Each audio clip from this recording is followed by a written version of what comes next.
again. It's a Redskin.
The following is a special presentation.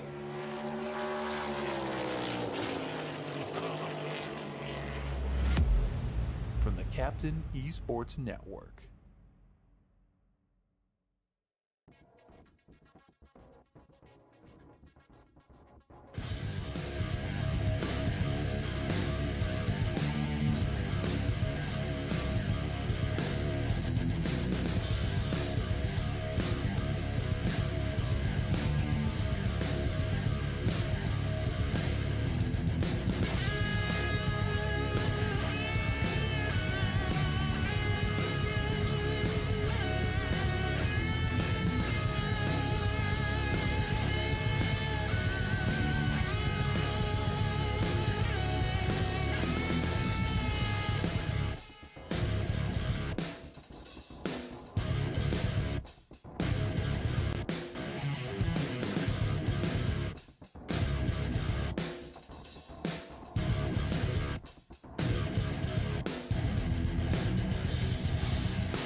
Thank goodness this is not real life in Iowa right now. Woo. The weather is atrocious in the Midwest. But thankfully tonight, the All-American Cup Series presented by Harpoon Designs, the weather's perfect for some racing on a Friday night here in Iowa. Newton, Iowa, the town, about 45 to an hour away from Des Moines. Here at the Iowa Speedway, virtually on iRacing, as we get ready for 160 laps of racing tonight here as we start daytime and end at night. It is the Leafguard of Vermont. 225 here at the Iowa Speedway. We'll welcome you in on this Friday evening. I'm the captain. It is 3 races to settle it all coming up here the next 3 weeks, and we crown a champion here in season number 7. But first, we got to get through this Iowa short track, and it's going to get very tough here because we got some very good tracks and some tough ones to get through these last 3 weeks. It starts tonight here at the Iowa Speedway. Dover next week as we start the month of May. And then, of course, the 10th of May, the Atlanta Motor Speedway, the old edition, 2008, to settle the championship, which it is getting tight now. And the battle is on to settle out who will win the championship for the All-American Cup Series season number 7. But first, as mentioned, we get through this Iowa Speedway track. It's a track that myself, personally, have a little history at. It's my first ever league race I ran in iRacing was at this track. It's a tricky one. Progressive banking, 18 to 20 up to the top. I'm sorry, 12 to 15 to the top, getting it mixed up a little bit. Very bumpy, obviously paved in 2009 when the track was put together. Rusty Wallace helped design it from his favorite track, and if you can't figure out it looks like Richmond, and well, let me help you just describe it. That's exactly what it looks like. Richmond Raceway. And differences, progressive banking, and obviously a little bit bigger of a track. It is the only track, to my knowledge, I think Kern County might be another one now, that has the progressive, or the safer barrier, I should say, on the outside of the track. That is straight safer barrier. There is no wall behind it, basically, as you see at most of the NASCAR tracks. When this track was built, they installed the safer barrier only, as you can see right there in the back straightaway, as part of the track, basically. So instead of just kind of placing the wall behind the wall, if you will, like they did for most of these NASCAR tracks. So, yeah. Anyways, getting ready to go racing here in just a moment. Qualifying is going to be beginning in about 10 seconds. Patty Heller watching on the chat. Yeah, you saw that mild wide tornado too. That was pretty crazy on the Twitter feed. Casey, actually, Carrington sent me a video of Reed Timmer, the famous storm chaser, going in and intercepting a couple of tornadoes today out in Nebraska. So, thankfully, I knock on wood, that where I'm at in Indiana, where Patty is there in Ohio, I think we might be actually okay from this stuff when it gets here later on into tonight and tomorrow morning. But we'll see. That's weather's so unpredictable, it ain't funny, right? All right, time for qualifying, which is presented by MHD, Mike Husby Designs, the Pole Award, who is going to get that crown here this evening. We shall find out right now. You'll get out here for 2 laps, per usual. And there is Steve Ritter, of course, the man behind Leafguard of Vermont, who has stepped in and sponsored the rest of the season. So Leafguard of Vermont, you're going to see that name a lot here these next 3 weeks. Big shout out to Steve, who's had a lot of fun in this series, and obviously showing his support for the campaign. As he goes down to turn 1, right down the bottom line, there's that tunnel bump that actually gets worse over in the top side of that part of the track, but he goes around as Christopher Heller, first guy to cross the line, 23:20. McWhorter with a 23:38. Barkuski, teammate to Heller, goes 23:30 himself.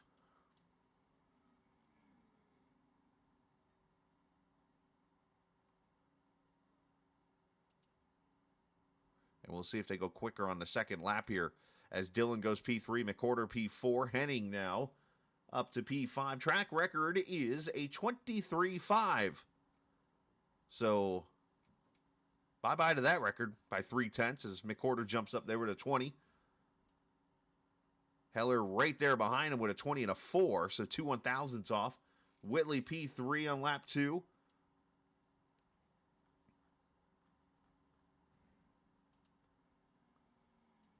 Here's Kyle Ethier on track, and speaking of Rusty Wallace, he's got the Blue Deuce.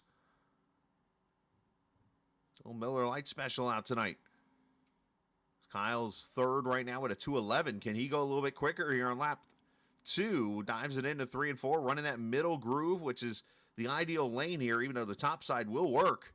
He is going to spin a Rooney and going to be a little slower on lap 2, unfortunately, due to that. Ritter, 23.31, good lap. How about Zach Rogers on lap 1 with a pretty good 1 and 2 there and a pretty good first lap as he runs the Napa Brakes, number 4. A lot of these cars, I think, are waiting a little bit longer here as the track's going to get darker and darker and cooler, and that's why you see some of them waiting right now. As Zach Rogers, 23.22 with a 1. Goes P4. Let's turn the car audio on, shall we? Let's, Justin Thompson going to be out here on track. Let's check him out. It's Thompson, 23.19. Hello, track record. We have a 23.19, 23.19, if anybody can name the movie. It's a Disney movie.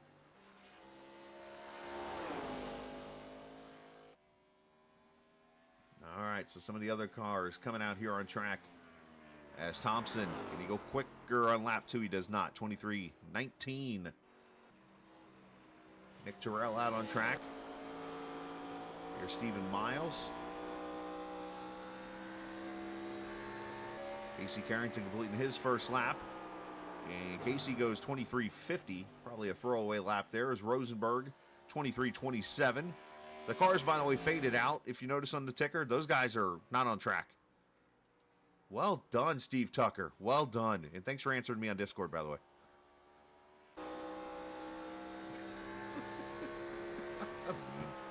Oh, Carrington, a 23.16.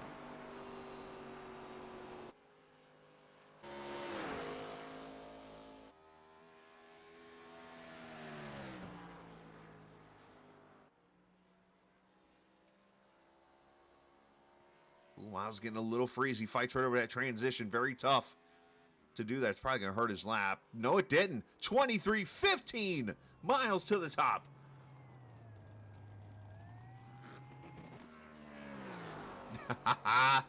My man. Good for you, dude. Miles 24. Matthew Weeks 23.21. I'm busy winning. Been told that this guy might be the one to beat tonight. See how good he is around this track. 23.17. And that's it. So Stephen Miles going to win the pole here at the Iowa Speedway. Congratulations to him. And a big shout out to MHD, Mike Cusby Designs, for sponsoring the pole award for this evening. Of course, as we go into practice here, let's okay, our pole sitter is down here, so let's go talk to him real quickly, and we'll bring him up here. Congratulations there, Miles. Sorry to interrupt you on the pole. Congratulations on that 15. I was a little worried coming off turn 4 because I saw your car get a little loose, but you stood in it and got it. Yeah, I don't see how I got that one. That was bad first lap for me, loose all over, and then the second lap was pretty much the same thing. I was very surprised to get that lap off. I'm just glad I was able to do it. Hopefully I could just stick up here with these guys and ride around for 160 laps. Obviously, track's going to transition here. We're seeing the shade already kind of going over the whole entire track before it gets dark here tonight. What are you expecting transition-wise? I think the track going to get tighter. Whatever groove these guys be in most of the night, probably I think the bottom at the beginning, I think it's going to grip up and make it even more looser down there to stay down there and ride with it. So you're going to go up to the top and burn your right rears or stick to that middle. The middle feels pretty good, so we'll see. But I know it's going to get tighter for sure. Absolutely, man. Well, hey, congratulations on the pole. Appreciate it. Absolutely. Stephen Miles, pole sitter here tonight. We'll let him get down to his TI channel and get some laps in of practice. Congratulations to him on that. All right, let's go over the point standings. Remember, I told you earlier, it was a very tight battle at the top. And after Talladega last week, the Yahtzee can got shuffled. And here we go. Look at this. Casey Carrington leads by 4 over Mark Whitley. Leads by 12 over Matthew Weeks. Leads by 14 over Joseph McCorder, who has done everything he can to come back from that penalty he had earlier in the season and sits right there 4th in points. Miles is still mathematically in it, so if he can get himself a win tonight, he could jump up there and potentially into this battle. Heller, Husby, Thompson, Nick Leo, Craig Martin, your top 10 as we enter the point standings here this evening. So, I mean, what can happen? Who knows? We shall see, but we'll be keeping an eye on this here the next 3 weeks. But not to mention, I've been kind of mentioning it each race, this will carry over to Season 8, along with another championship that will be for Season 8 alone. So this is going to become important, I think, especially as we go into the second 14-lap season that will be known as Season 8 coming up here in just a couple of months. Team point standings. This has been a one-team show pretty much, as Driven Motorsports with HDR leads by 33. Now, CX2 is there, and obviously if Whitley and McCorder that have been majority of the season, the two of Driven Motorsports. I know Jonathan Smith's been here at times, but those two have gotten that 33-point jump on CX2 Pro Edge. Unfortunately, a little ways behind, TI Racing behind, and then there's the rest of the field basically from there. So obviously, still got a couple races to go again. Anything can happen. Rookie of the Year standings. McCorder's starting to run away. Thompson's still right there. Vincent Isabella has been AFK for a few weeks. Steve Ritter, Dylan Rosenberg, your top 5 in the points there. And on the manufacturer side, Chevrolet with a 15-point lead still over Dodge, Pontiac, Toyota, and Ford is, well, looking a lot like they are in real life in the Cup Series. Struggling. So,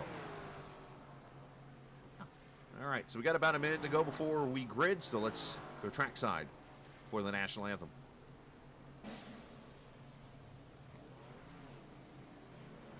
Oh, say, can you see by the dawn's early light what so proudly we hailed at the twilight's last gleaming, whose broad stripes and bright stars through the perilous fight o'er the ramparts we watched were so gallantly streaming, and the rocket's red glare, the bombs bursting in air, gave proof through the night that our flag was still there.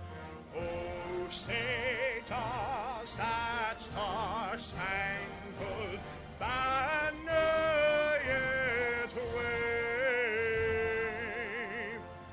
o'er the land of the free and the home of the brave?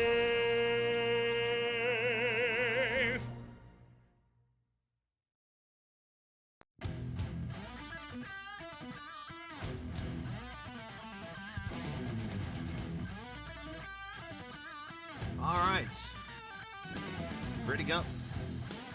The Iowa Speedway here as we get ready for the start of the Leafguard of Vermont 225 here at the Iowa Speedway. Let's take you to the starting lineup here for this 160-lap race is Stephen Miles on the pole, 23:15. As Tom Carnegie would say, a new track record. He's the voice of the Indianapolis Motor Speedway, the late legend. Casey Carrington, the outside of row number 1. Matthew Weeks, row 2, alongside Justin Thompson, Joseph McCorder, who's on the comeback trail, alongside Christopher Heller. Cal Ethier and Zach Rogers, row number 4, row 5, Dylan Rosenberg and Steve Ritter. Mark Whitley takes row number 6 there. Tough qualifying effort for him tonight in that 77 alongside Josh Dillon. Brandon Barkowski and Craig Martin in row 7. Jordan Owens, Mike Husby in row 8. Nick Leo, Stephen Hennig in row 9. Steve Melnick in the debuting Tyler Bellinger in the 20th position there. Hello, Tyler. I saw you comment there in chat. Appreciate it. Brian Delph, Nick Terrell there in row 11. Justin Ray, Davis Warren making an appearance there in the 24th position. And the two guys at the bottom withdrew after joining the league, apparently. Andrew Grayson and Terry Staggs. They might be on their way to the horse track casino place that's down the road there. Had an awesome breakfast the one time I went to this track in 2013. Race information tonight. 160 laps in the Leafguard of Vermont 225. Of course, the series presented by Harpoon Designs. 83, as mentioned, 62% humidity, clear skies. We're going to start in the daytime, end at night. The way it all works out here, you can see the sun's already starting to set, and pretty much all the track is in the shade. So I think you're going to see different types of racing here. You're going to see, I think, the track spread out, and then I think eventually it could single out to a different to one groove. But either way, you're going to see what makes Iowa Speedway fun to race at, except for one person, and why it's you're going to see a cup race here for the first time this season in real life. But just remember, the captain did an Iowa Cup race first.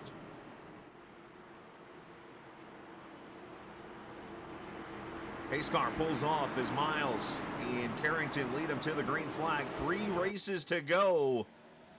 Time to put yourself in position to win a championship as we race from Iowa. Our camera is presented by TrackCams22.com. You check them out online on Facebook and the iRacing forums at TrackCams22.com. Already seeing side by side on this progressive banking. All the way to the top, the higher part of the track, and Miles down on that bottom side. Carrington carries the top side to lap 1.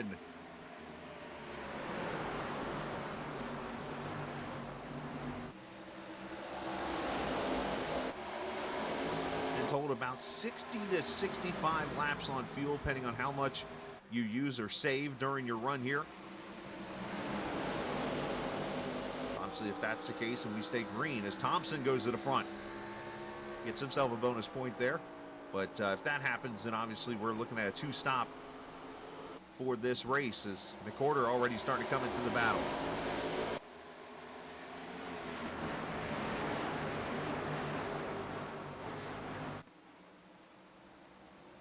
McWhorter going to move up to second. There's Christopher Heller, who, by the way, let's point this one out about this young man here in the 8 car.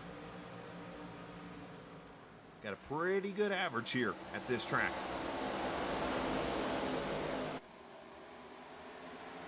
And in general. It's the 4th race here at the Iowa Speedway.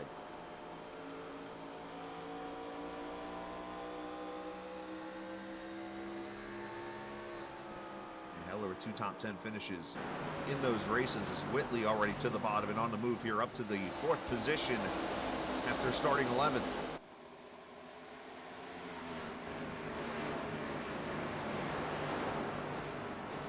Husky in that 25, Ritter the 16 and 91 of Rosenberg.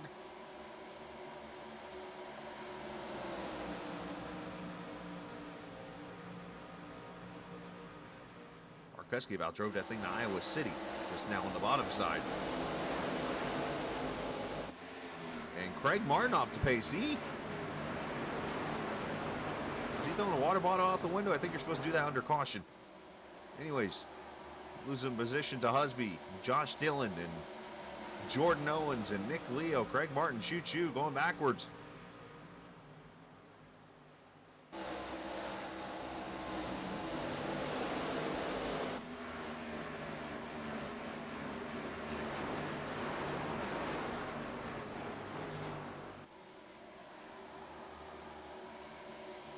Jeff Wright, apparently, the spotter tonight for Joseph McWhorter as he reports from YouTube. Hello, Jeff. Welcome to the channel. Back here, Miles, who's fallen back to the 7th position already from the pole. Zach Rogers there at Napa brakes, number 4. Going to need a little bit of that tonight here in that car. Everybody hanging tight with each other here so far. There's not a single car. Let's put it like this, the biggest separation from car to car right now is just at a half second, and that is right here. Craig Martin to the 97, the debuting Tyler Bellinger in the quality care car. That's the biggest separation of all the cars here tonight.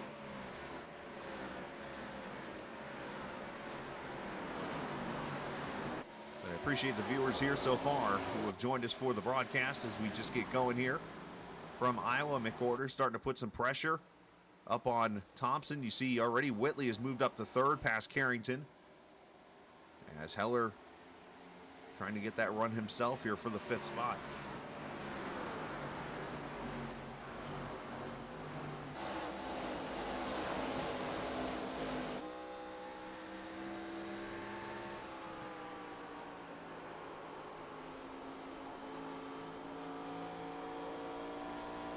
Curious to see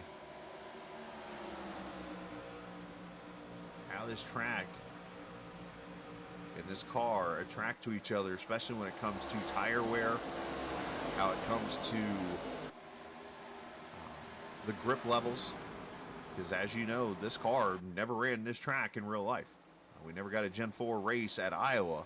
Closest thing to it was ARCA, which, well, that car doesn't come anywhere close to a Gen 4 car. I mean, similar setup, but not engine power and stuff like that. You see Heller looking underneath Carrington, and McWhorter starting to put that pressure on Thompson.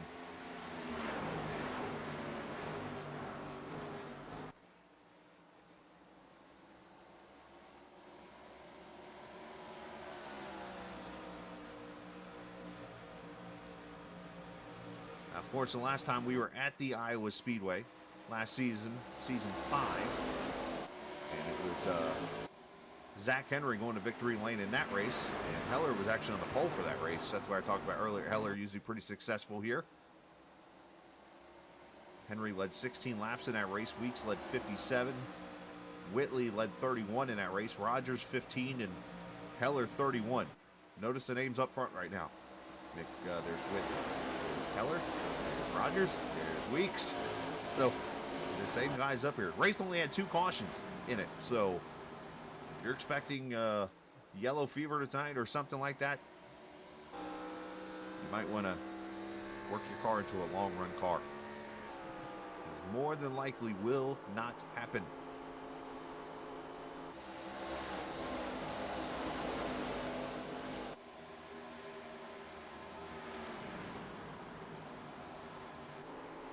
As a matter of fact, in 3 races here, all 3 of them were 160 laps. We have only had 10 total cautions in the race.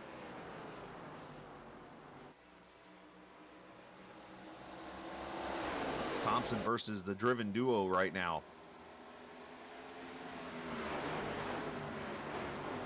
Now, I should also throw in there, in fairness, that the first 2 races at least, yes, the first 2 races, as a matter of fact, I believe were ARCA cars, where I believe last season, or the season 5 race might have been the Gen 4. I'll fact check myself on that one, but I believe that's the case.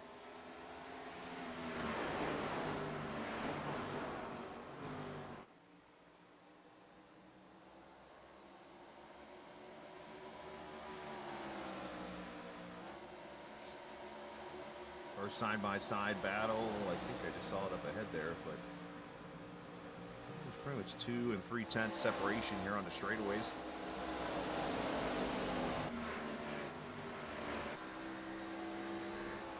Ride with Barkuski. Good to see him back on track here.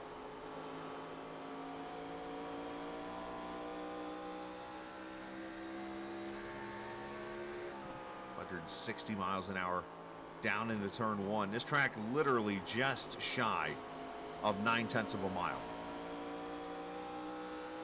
And again, Rusty Wallace went out with the people that helped build the track, and they let him design it. And his favorite track, he said, in racing was the Richmond Raceway.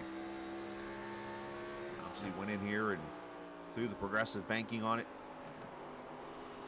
The safer barrier, and all we've watched this track do is age and put on some fantastic racing. Of course, there was a couple years where there wasn't any NASCAR races there, and then all of a sudden this season they've come back and they've got multiple dates. And basically, when you look at the way it is set up this season, and Brantley, you obviously work with some NASCAR stuff there. Correct me if I'm wrong here, but basically it is this track that replaced California on the schedule.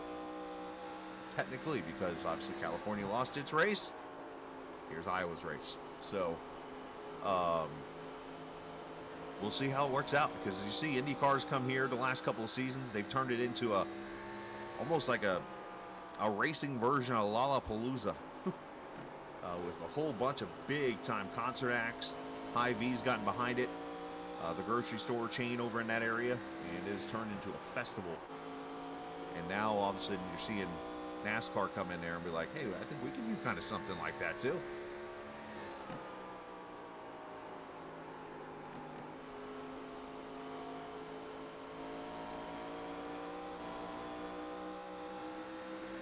Here's McWhorter in that 73 car as he chases down Thompson.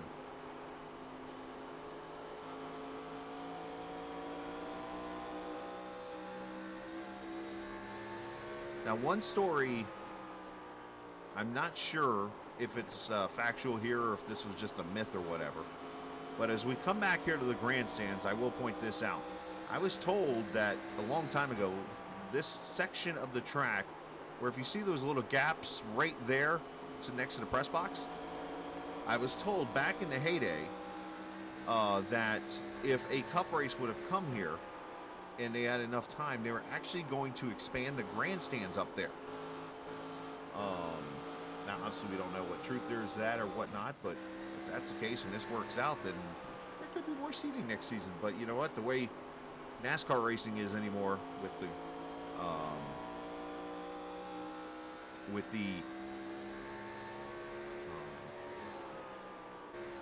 way the seats are being taken out, and you're seeing a lot more of the camping and things like that happening, might not happen anymore. So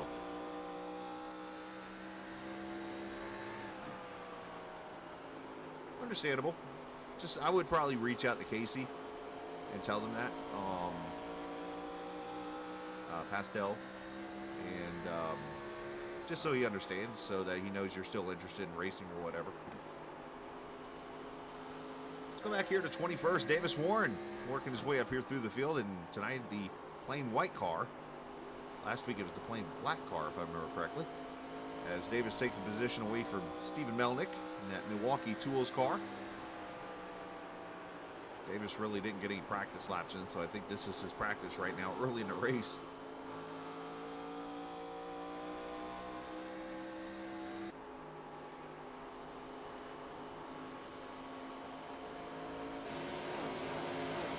All right, so Josh Dillon, 14th position here. Steve Ritter, Nick Leo,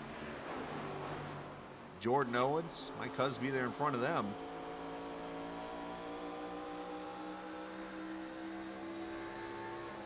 Steve Ritter with an actual license plate number. That's interesting.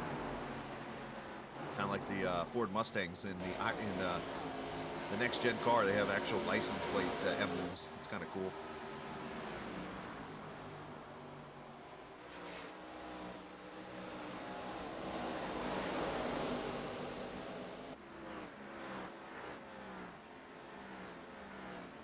Jump up front here as battle for fourth. Casey Carrington outside lane is going to go by Heller. So now those guys, I think, backed off and kind of preserved their tires a little bit, are coming to life here. So that 9 moves up to the 4th position. You see Zach Henry right there. Matthew Weeks trailing him. Thompson continuing to hold on to the lead. I mean, how close is this field, you wonder, right now? There is only 0.2 of a second separating lap time wise 1st to 24th. Everybody's either running 5, 6, and 7s. That's it. That's crazy to think of right now.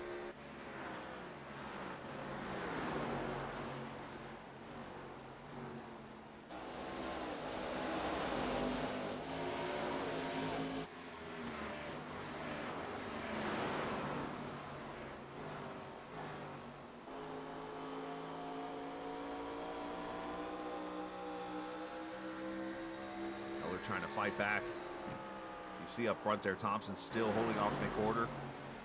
Joseph doing a good job just being patient there. Whitley's falling back about 1.8 or so off the lead. I'm sorry, let me correct myself there. 9/10. One of these days I'll learn how to read telemetry.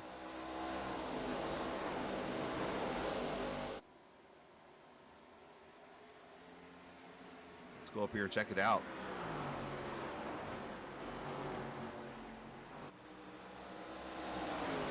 Quarters there as Thompson's able to carry that momentum off the top side. And as the run gets longer and longer and these tires wear out, it just gets tougher and tougher to pass. The question here, does McWhorter throw a slider in here somewhere? And Thompson got a real good run off turn 4 there. See, I'm surprised Thompson's able to run that far up the track. I've always learned from racing here, the higher up you go in 1 and 2, the worse it gets, because that bump in the tunnel can upset your car and either spin you out or put you in the wall, especially the higher up you go, as both of them cars sliding around.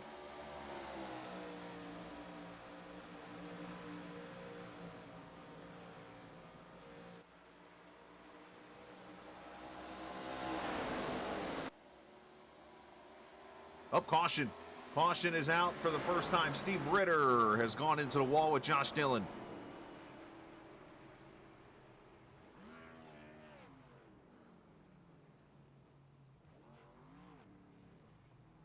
So yellow on the track.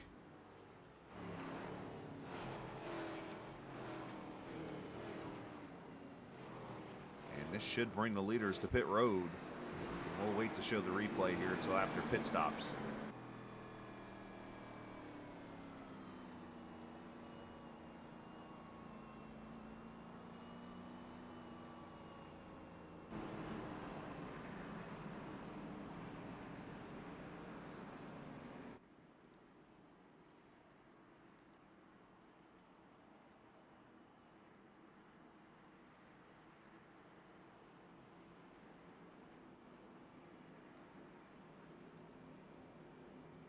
Everybody's in.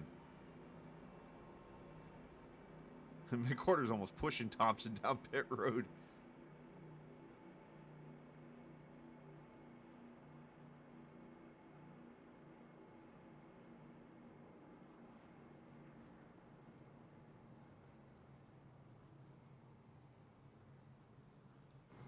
It's always a tough pit road to get a camera on because of the curve in it.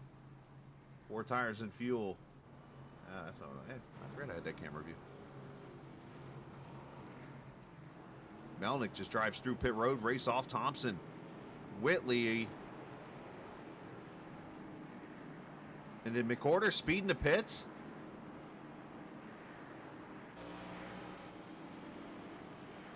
No, he didn't. He's out of pit road, but a 26-second stop for McWhorter. What happened here?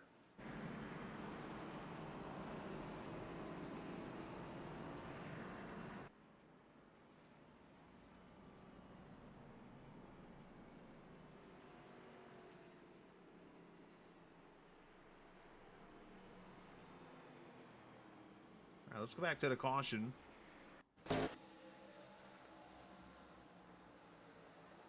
Well, for that slow of a stop, it would have to be something like forgetting to check something. Am I wrong? Tires or fuel or something like that? Oh, Dillon just got in there deep, maybe underestimated when Steve would hit the brakes and surged into him, if you will. Crash cam out. First time tonight.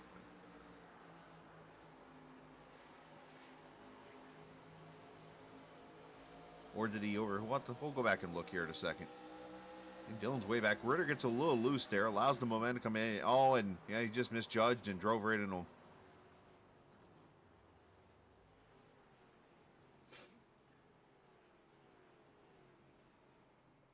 Unfortunate for both guys there. Now, let's go look at McWhorter's stop. See if there's anything we see. Now, obviously, we were watching him literally try to push Thompson down pit road.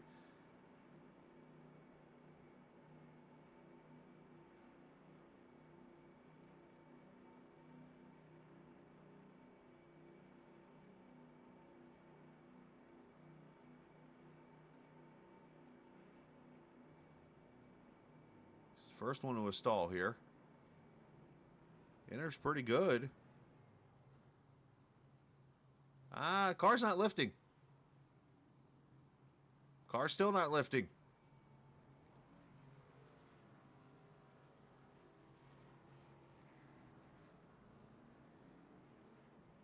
Car finally lifted. You see that? Right front up in the air. Right front drops. Left side's now going on. There's your answer right there. So the tires were not checked, it appears. As we'll go one to go this time by.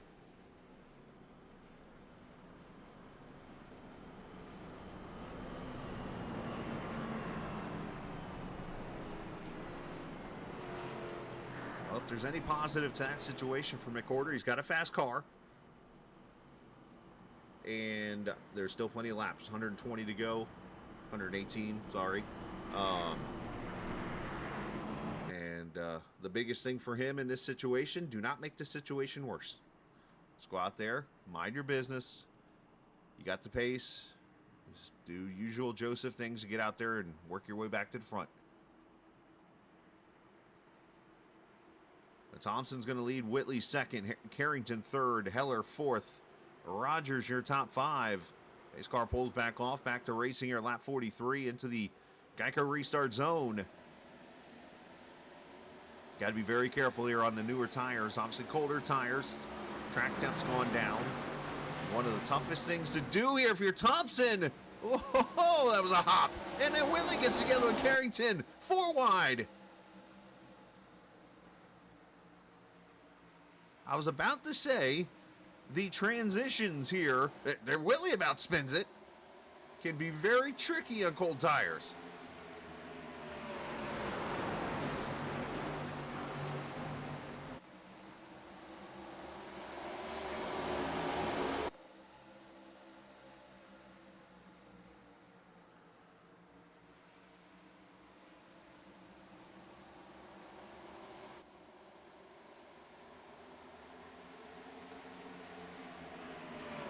Back inside of Rogers for fourth. Heller you see up to second now. Thompson having to regroup from third.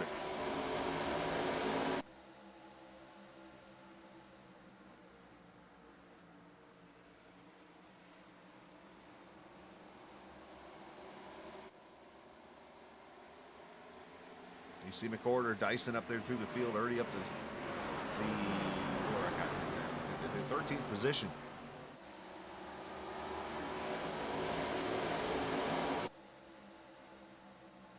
Mike Husby there, the 19 car. There's Kyle Ethier, the 2, the 11 of Matthew Weeks. All right, so everything's settled down for up caution. Never mind. We'll get a chance to look at it under yellow. Here's Justin Ray has gone around over in turn 4. And the second yellow here on lap 47.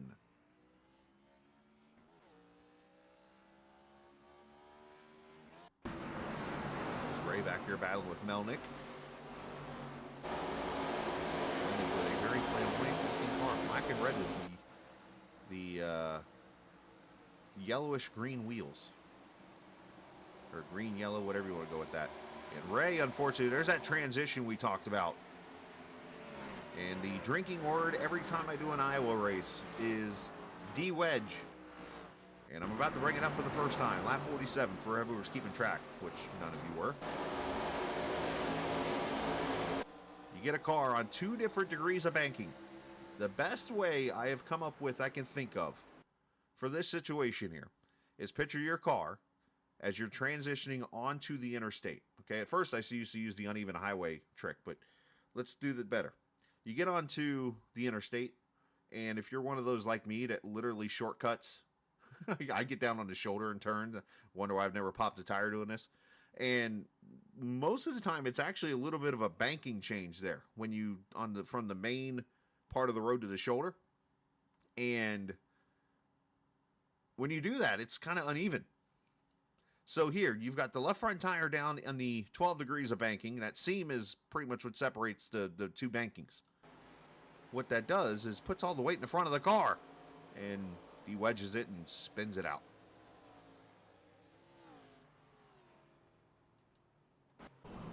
Very easy to do here. All right, let's go back to the restart.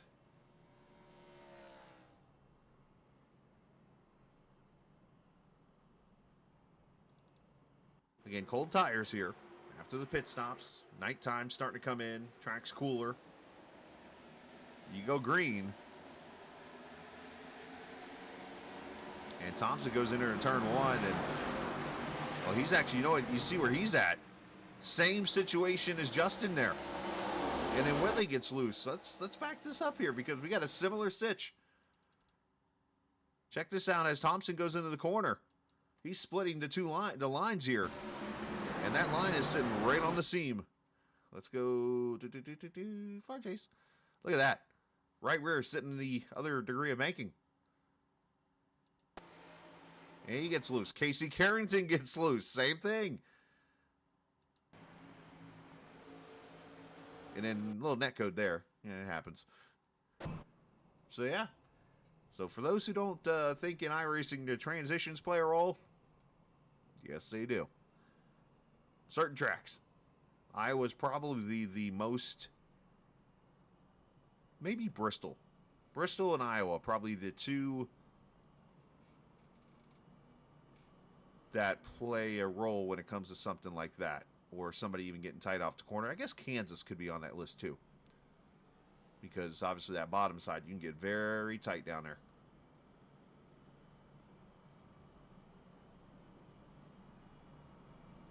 Sometimes you go to a track like Vegas or Kansas or...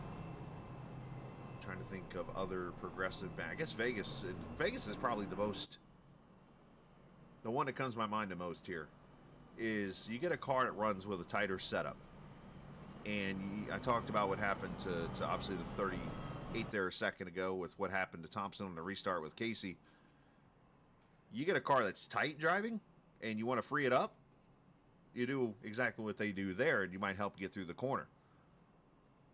And you'll see people do that a lot at Vegas, especially through turn 1 and 2. They'll just put that car right on that seam and try to free it up through the corner. Little tricks you can do when you're in a fixed setup race.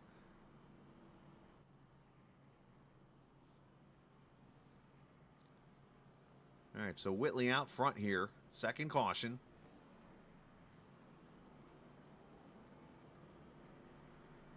Whitley's going to take the top side here.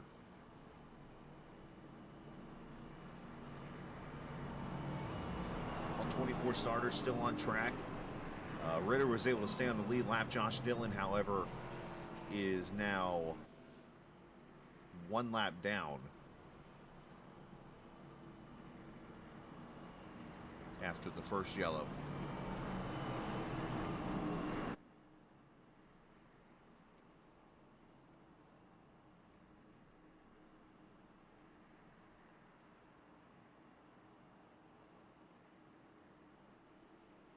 So the final stretch of season number 7.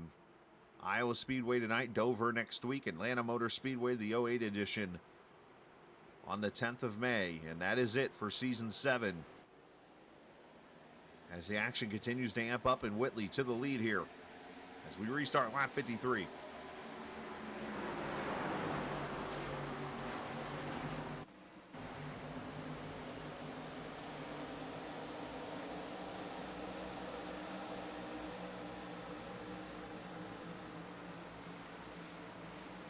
See the cars pretty much running anywhere on the track.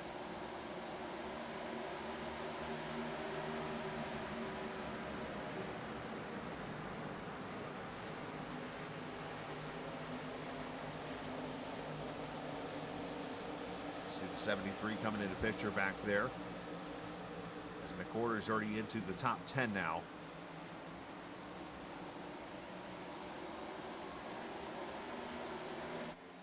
After his tire changers were caught eating corn on the cob during their pit stop. And only put fuel in the car.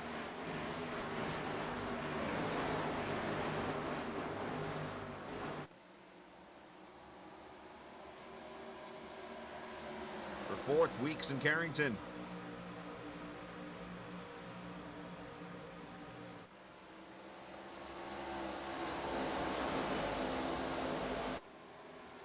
That Mountain Dew car up to the 4th position. Back here you see Bartkowski starting to make moves.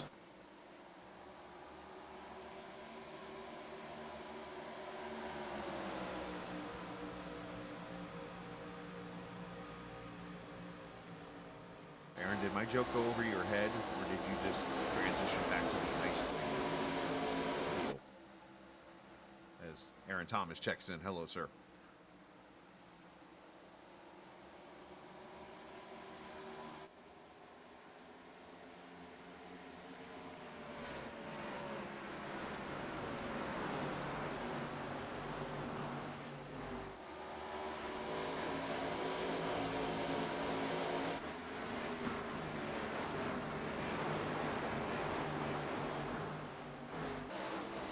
Expecting speeds to pick up here, especially as we go into the nighttime, which means maybe a little less fuel to work with.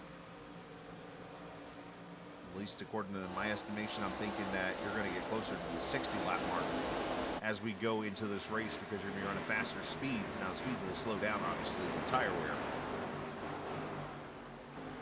But if we get a chance to get to the pit stops, of course, everybody pitted at 38, which means about lap 100. Which could, hypothetically, if this race goes green the rest of the way, turn this into a fuel mileage race.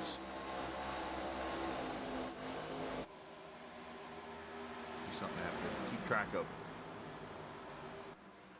So Whitley's out to a 6/10 of a second lead over Heller. And here comes Weeks inside of Thompson.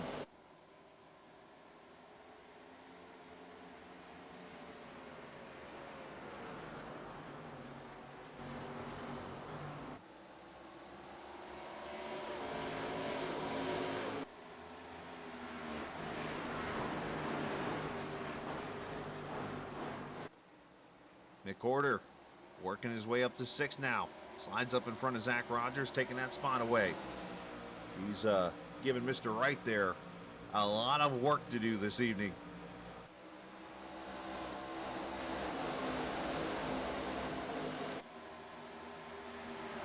So I do have a question for the 73 team. Yeah. So Brantley, is your crew there set up to where the spotter is also like the crew chief and has to check or uncheck tires or anything like that? Because where I'm going with this is, was this actually on Jeff for not checking the boxes on his tires, or is this on the driver? I'm just kind of curious of this.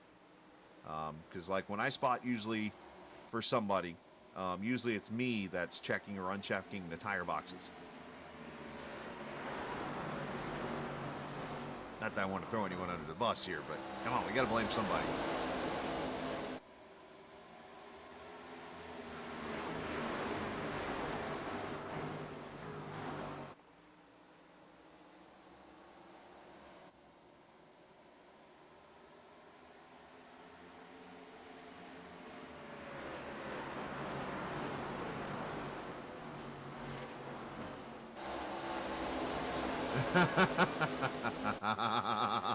So it sounds like to me Jeff just said the driver made a mistake. So, all right, that's what I get out of that.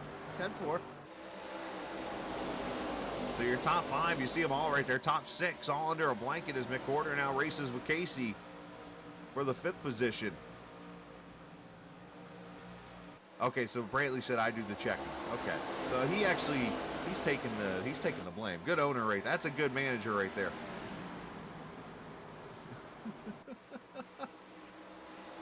So for those obviously not in iRacing, when you go in as a race or as a driver, you can also go in as a spotter, and you just join the driver as a spotter for the car, and you can actually, there's a box that pops up under the black box that you have on your screen. And if I get a chance for under caution, if we get another one, I'll show you it. But there's a box you can check, and you take over control from the driver of their information, and that's where you're able to make the changes of like how much fuel you take, how much tires, how many tires you take, if you want 2 tires, 4 tires, or whatever, and so on and so forth.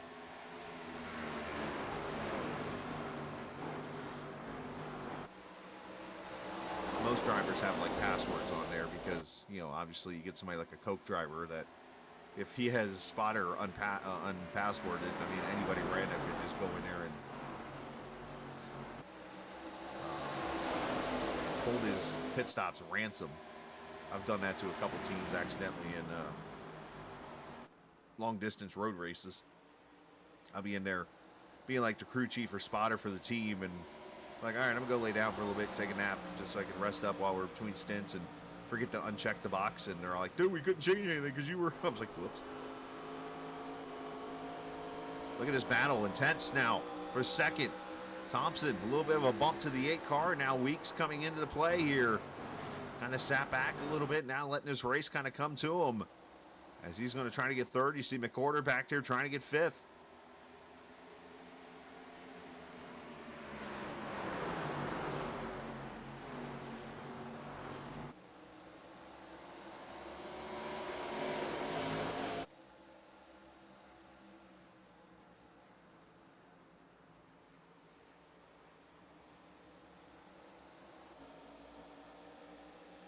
Ooh, Thompson a little loose there.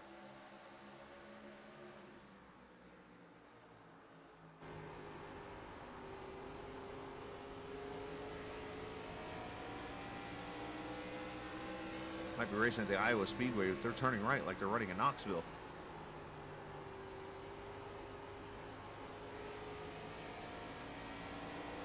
Or when I was racing this track for the first time, and for some reason, when I was league racing here, this was the one track that for some reason I would go into pole at. I don't know what I did different, but I could go out here and I think I won. Like, if I go look at my season racing career, like, it seems like Iowa was the one track I could qualify at really well. Why? I don't know. But at that time, that was when you literally didn't have this oval refresh type thing where the track spread out. You literally had one line to run. You ran the bottom of 1 and 2 right against the O line. And then you went up there where Heller and Carrington and those guys are in 3 and 4. You did not go to the bottom or the middle at all. As McWhorter clears for 5th, by the way, here ahead of Carrington. Rogers right there with him, and as they continue to fight here for 3rd, 2nd and 3rd. Oh, Thompson, hold on.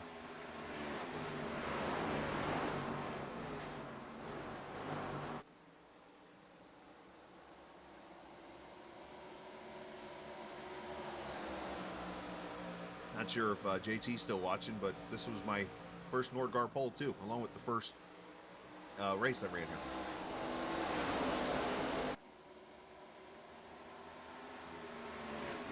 Spanky Jr. joining us tonight. Let's see who else has said hi. I see Steve Tucker. Hello, sir. And of course, Bellinger making his debut here tonight. How is Tyler doing? He is currently 14th right now. Not bad.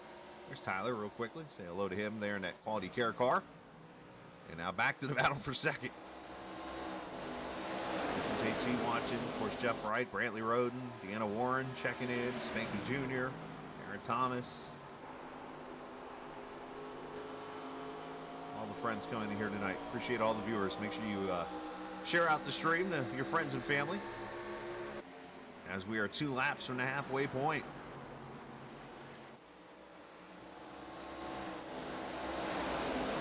Whitley kind of smiling, watching these guys battle and pulling away here.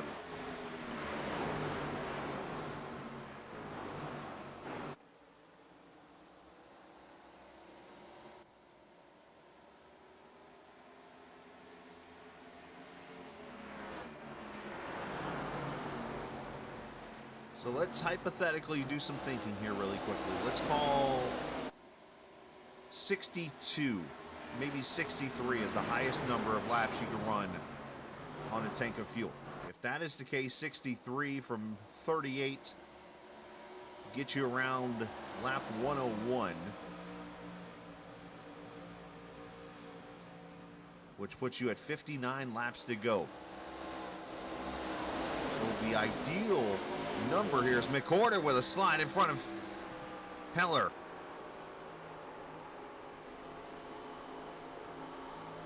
So Weeks is up to 3rd, McWhorter up to 4th now. And Miles underneath Carrington, who must have burned off his tires.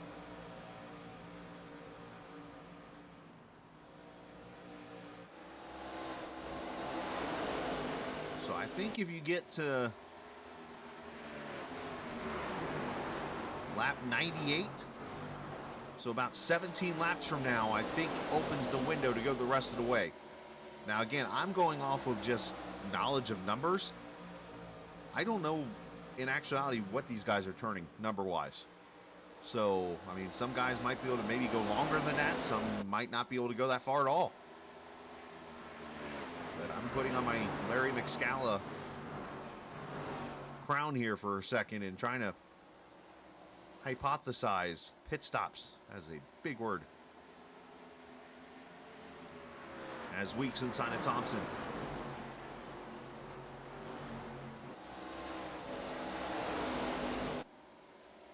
And takes the second spot.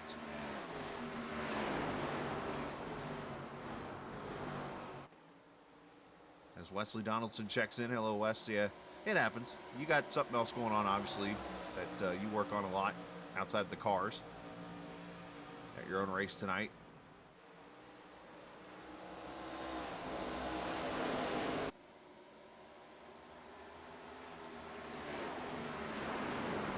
What I'm starting to notice here is the lights are coming on. And the track's pretty much about dark outside now. As I go back to one of my favorite songs from the 1980s. Houdini's The Freaks Come Out at Night. In this case, the comers and goers show up. The ones that were waiting for nighttime to be the right time to come to the front. And that's exactly what we have here. Weeks up to second, Whitley up to the lead. You see McWhorter now trying to get third from Thompson. Those that were running good during the daytime have kind of fallen back a little bit here.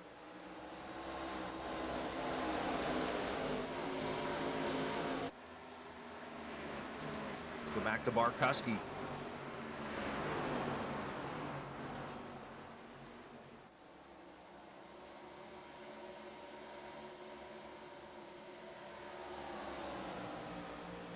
Able to hold him off. You see Ethier there, and then also the 20 of Jordan Owens in the 11th position.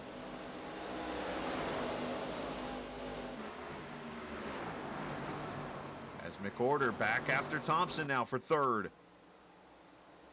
And Weeks is actually caught to the 77 of Whitley.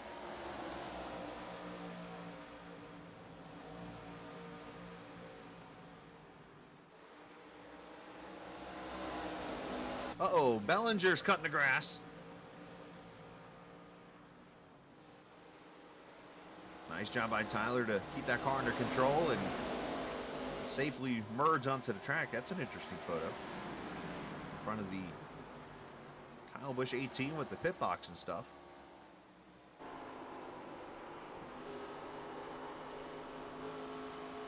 And there's McWhorter taking the spot from Thompson.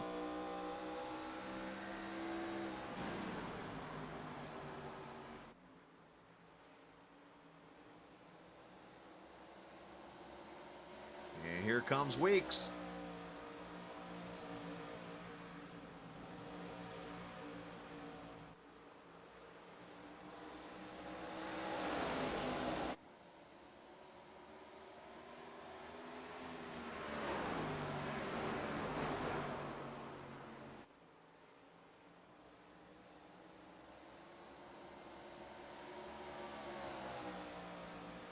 Weeks trying to get that third win of the season. Of course, Whitley hasn't won since Bristol back in March. He's had kind of a little bit of a struggle.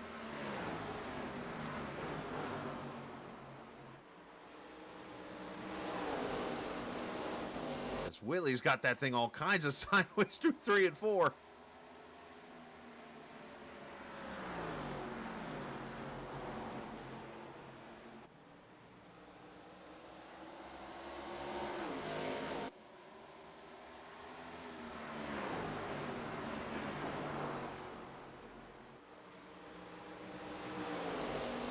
McWhorter is loving it. He's getting closer and closer to this battle.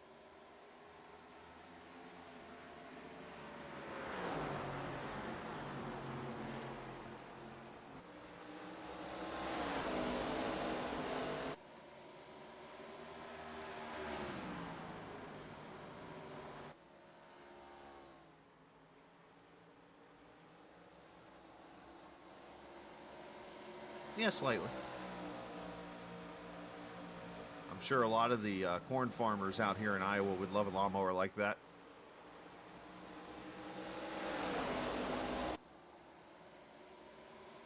Might see a slide job here. Nope, he keeps it down there in the bottom.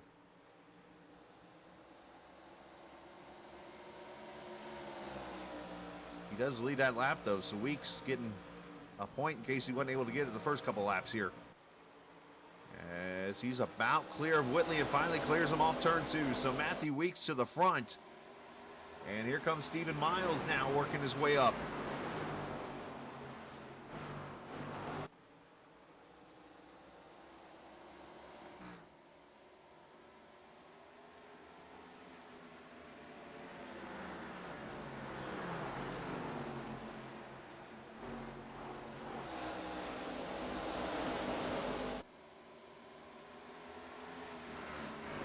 Oh, spin up in turn 2. Barkuski has gone around, brings out the third yellow, and it is right on the number.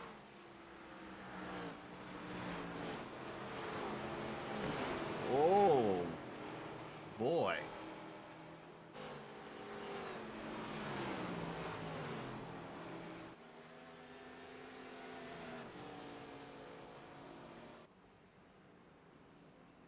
Caution number 3.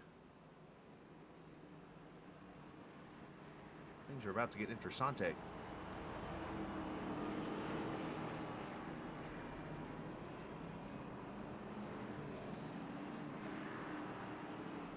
This might be the money stop right here.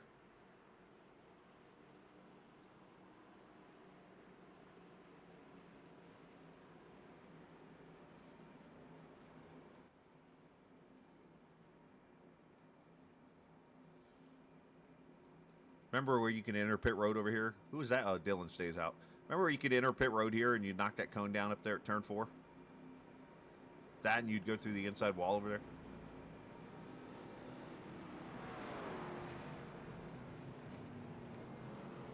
All right, so all the leaders are in. Should be 4 tires and fuel. Carrington's going to overshoot his pit stall.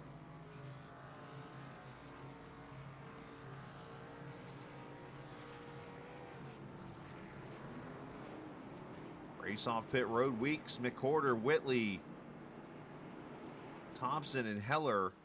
Looks like Heller with the fastest stop of the group. Craig Martin back there with a 14.4. All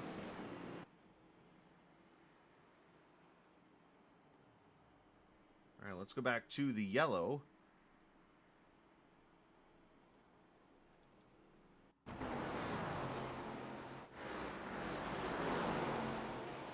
Contact there. Barkuski get loose. We'll have to come back and check. There might have been some contact with Leo.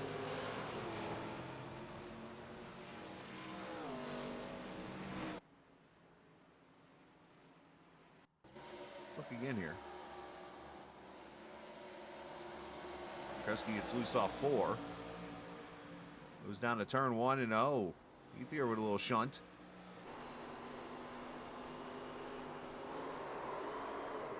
Of course, she goes on board when it happens.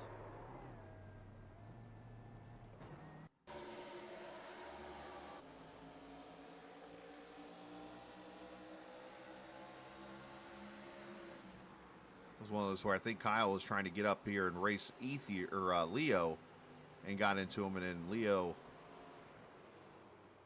gets in the back of the number 25 Pontiac there, and brings out the caution.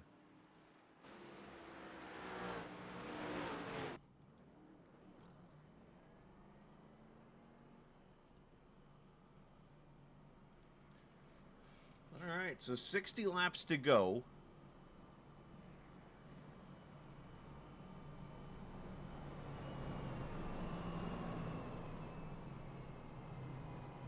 And you still got 2 sets of tires in the pits.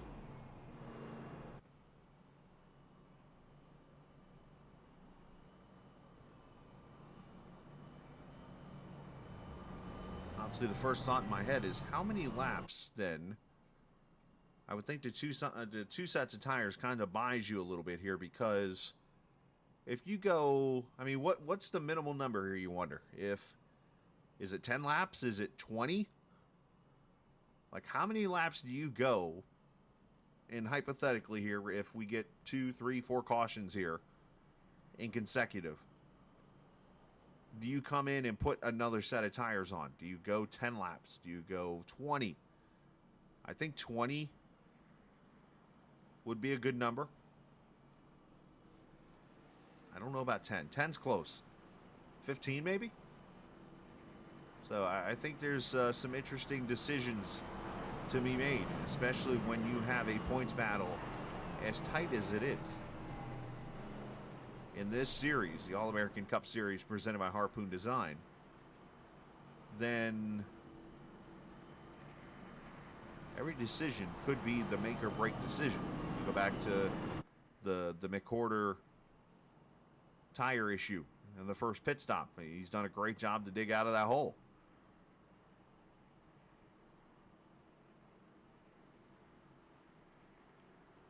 But every decision could be the difference in a top 5 or a top 3 finish to a top 10 finish, or even outside the top 10.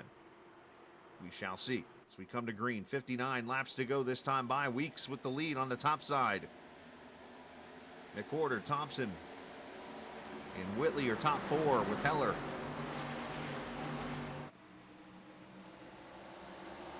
Remember the cold tires and the transitions here.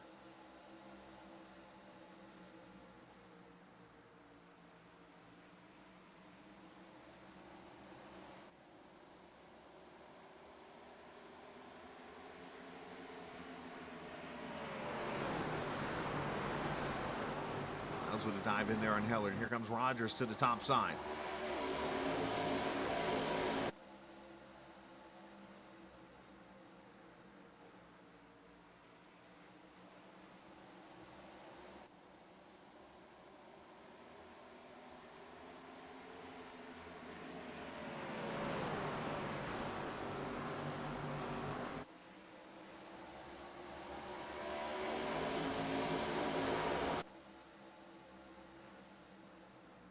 Called caution, as I think it's back here with Justin Ray. Yes, he has gone around over here in 2.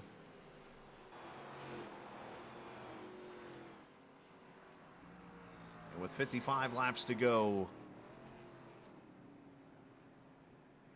There's that cone, by the way.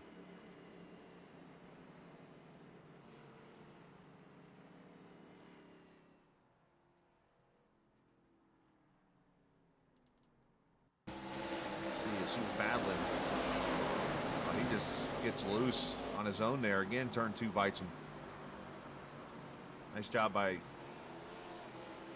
the 97 of Bellinger to miss him. Ah. I think we had some faking on pit road.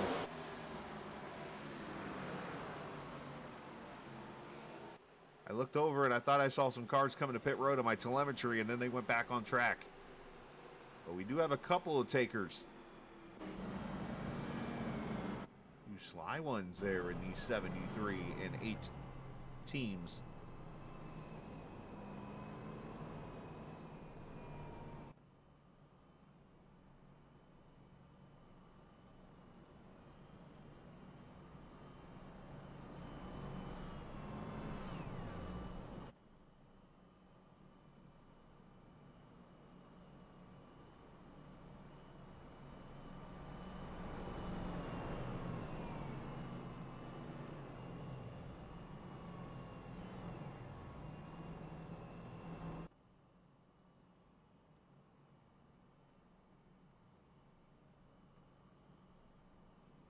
As I look through the Discord channel here, I see one driver basically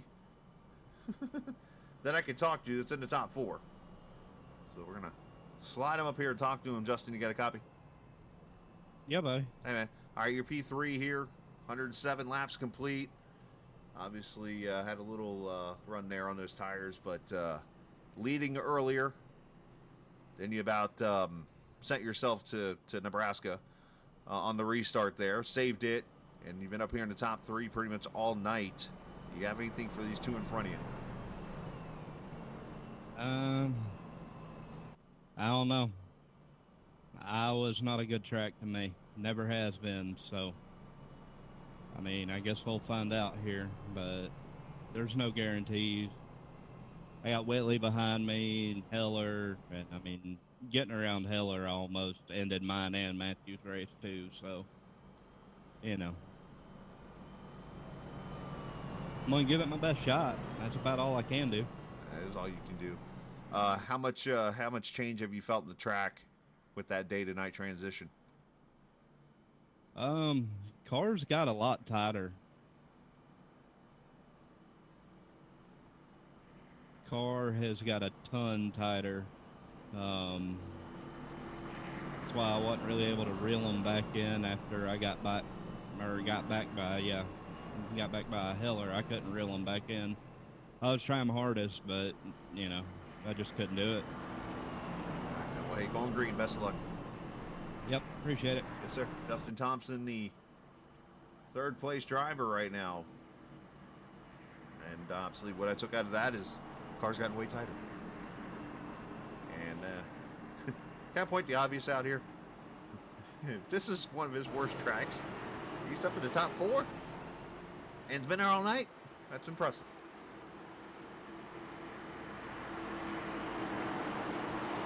As we'll go back green, 52 laps to go. Weeks launches.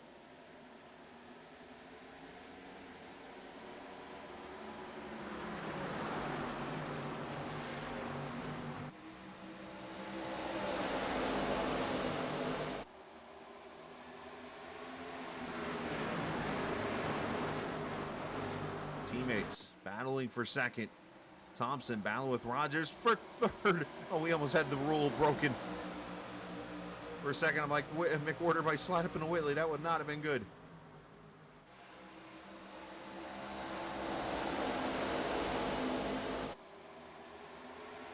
Ritter getting loose back there. I think he came in and took tires, so he's got to get those things warmed up a little bit. Go back here. How about Davis Warren having a good run? Davis showed up kind of 23rd hour or whatever the term is. I forget it off the top of my head. Last minute, pretty much getting in there. That plain white car. Doing a good job in the 9th position there. Just passing Husby and now battling with Jordan Owens for 8th. Oh, and caution back out. And this is actually a new track record, unfortunately, for the wrong reasons, as Stephen Henning has gone around. 5th caution.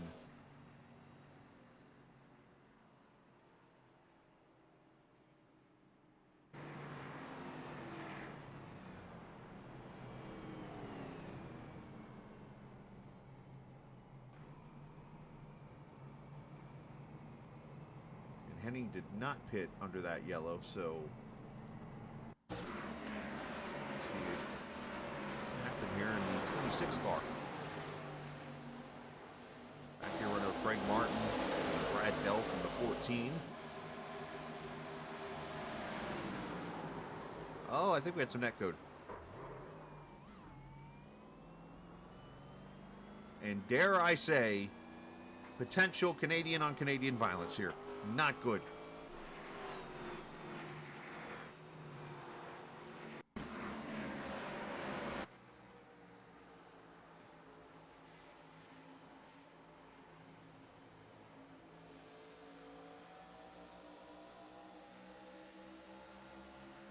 Oh, no, he eating them.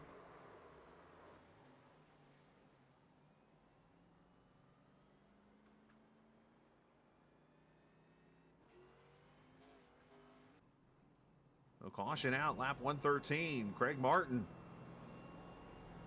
So not nice. Kyle Ethier comes in for tires here. So this is the part that I kind of brought up. It was a possibility, and here we go. We've had 2 cautions now in 13 laps. And obviously you've run, what, about 4 or 5 laps on tires? Green? Where does that number come in? That maybe you come slap a set of tires on to go.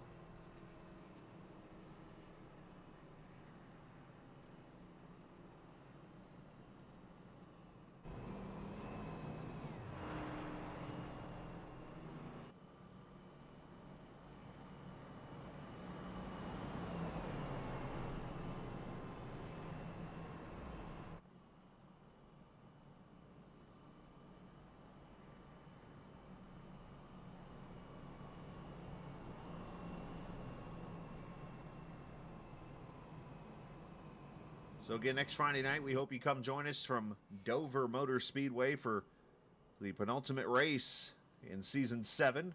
Can't believe it's flown by that quickly. I feel like we were just in Daytona for the first race.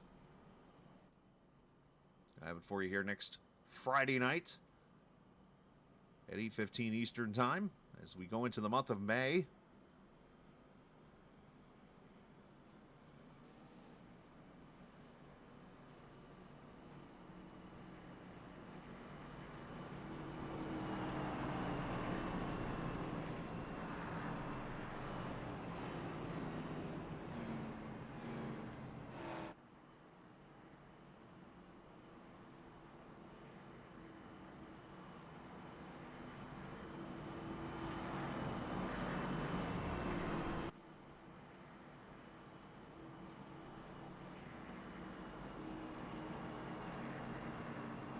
Of course, we'll take tomorrow off and come back Sunday with more league racing.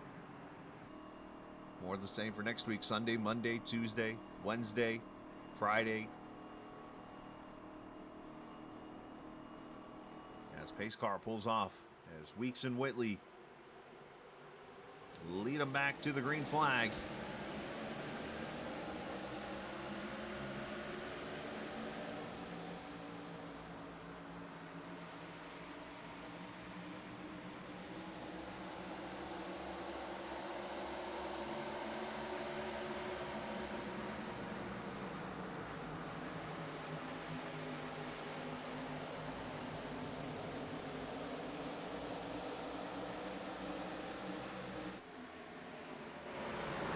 Tighter. Back here, Carrington and Jordan Owens, who's having a good run up to 7th. And some contact now. Did McWhorter get the wall there? I see his right front damaged.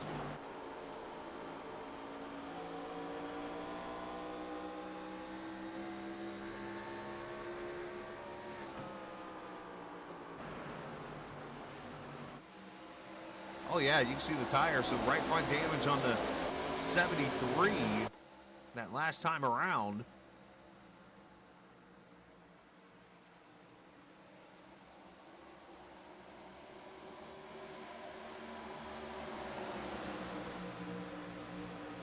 See how much that affects the car. As here's Carrington going to try to clear Owens here. Slides up. Owens is still there. You heard Thompson say it was starting to get tight out there with the transition of this track.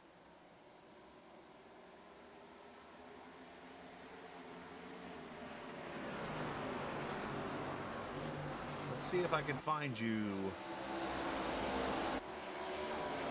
contact with the wall for McWhorter.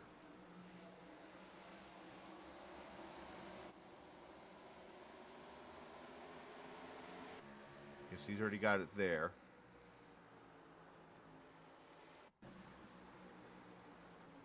All right, let's see. It should be somewhere right in here. I think this was the restart right here.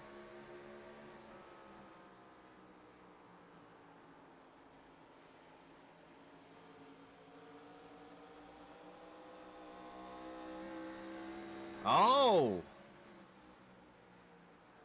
Thompson with a little left end hook there.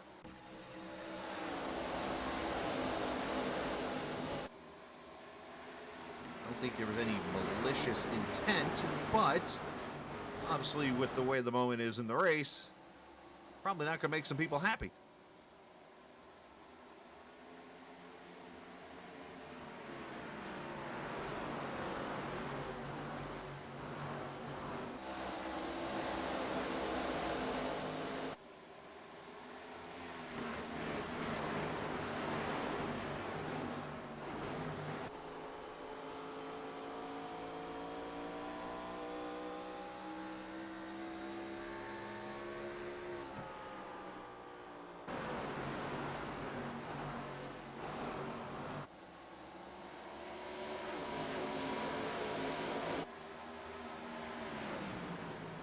Rogers still there in that 5th position, having a great run. Let's check back here. Barkowski, after his little spin just a little bit ago.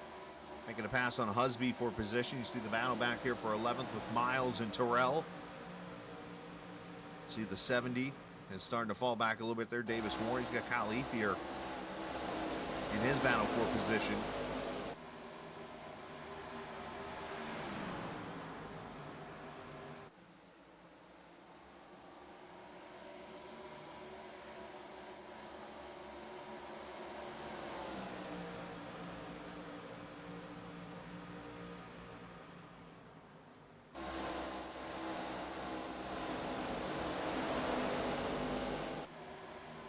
Nick Leo there joining the fight. Haven't really said his name tonight in that 69 car. Nick running back there towards the 14th position.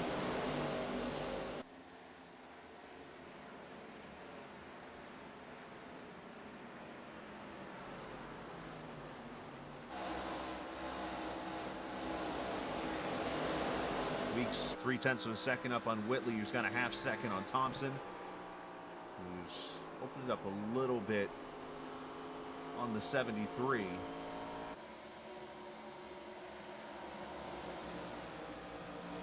here's your closest fights right now. 14th and 15th there. You see Steve Ritter again. Big shout out to him for sponsoring this Leafguard of Vermont 225 here at Iowa Speedway tonight. Pretty fun race as usual here at this track. As here's Kyle Ethier. Well, that's a heck of a mix right there, battling for position. Taco Bell with some Miller Lite.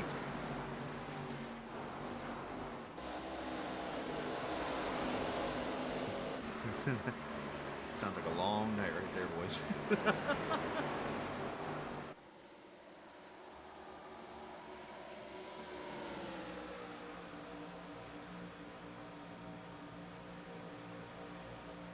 Thompson climbing the track again up to that top side. That's about as far up as you're going to go in turn 1 and 2. You go any closer to that wall, it almost becomes unpredictable what that bump's going to do to your car. I've seen too many cars go up there at topside. You just see it porpoise and bam, all of a sudden into the wall. Here's Miles to the outside of Husby for 10th.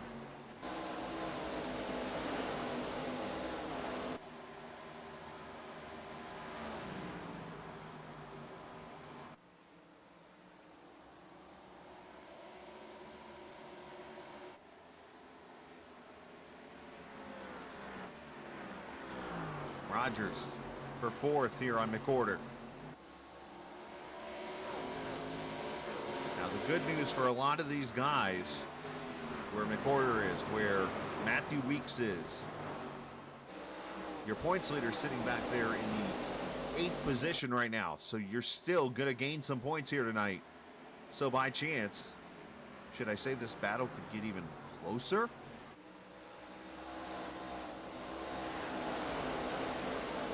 Still got 27 laps here. Plenty of time.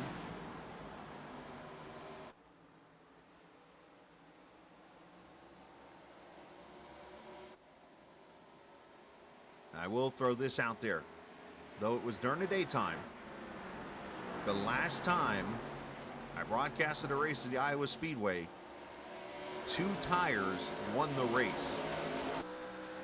Just throwing it out there. Yeah, it was a different car too. So let's try to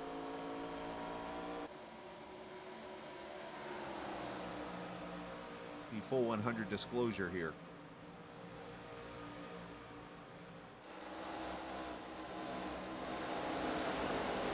Porter holds off Rogers for position. He tries to go back to Thompson. You see Heller here. You see Jordan Owens. You see Carrington. You see Barkuski starting to slide into the picture. So is Miles.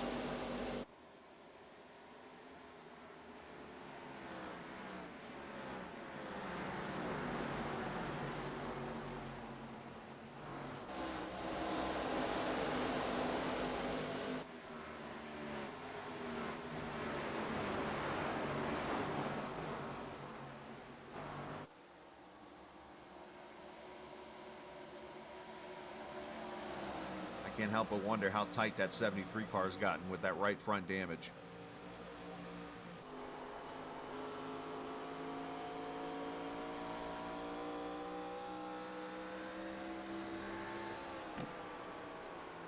Probably getting tight center, probably loose off. Let's actually go on board and see.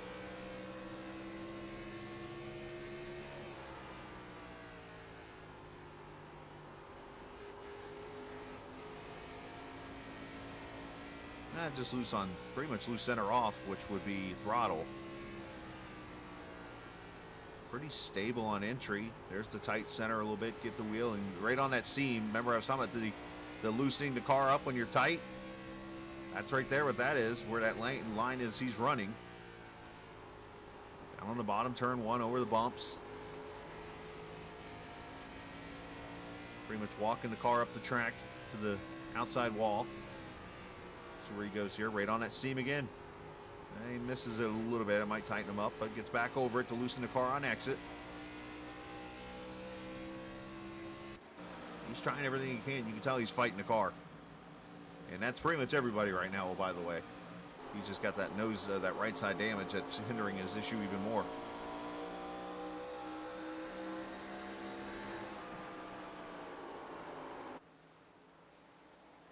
As Carrington works the inside on Owens here. Miles here behind him.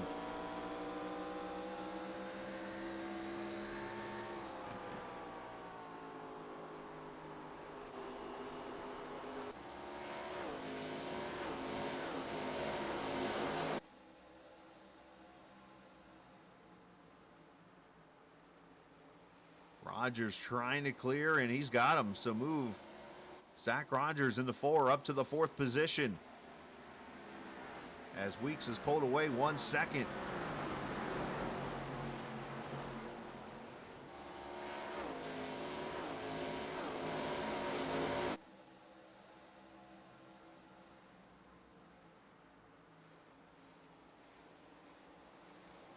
As now Miles trying to work the battle here for 8th.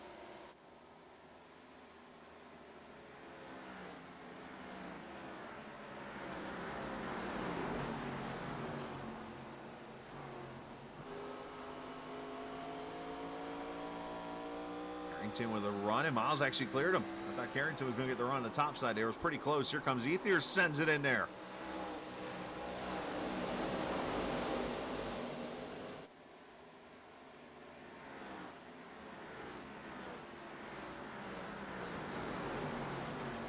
Everybody else pretty much single file throughout the field here outside of this little battle.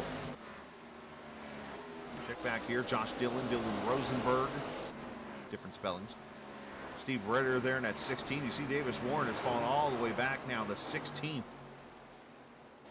Tyler Bellinger there in that 70 or the 97 car in his debut tonight. Doing a pretty good job.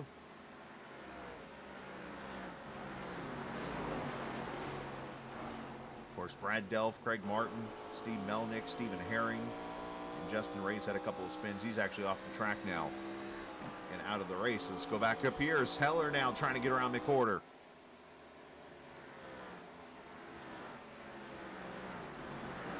Well, all this is probably doing is making Joe more and more mad about that contact with the 3 car.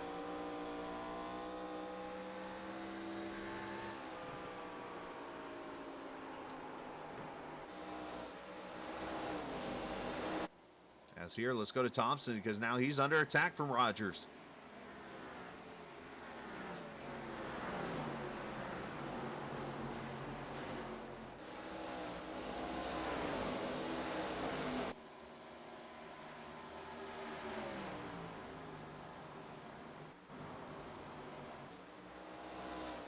Miles obviously putting those tires to work now. He's just kind of laid back there a little bit.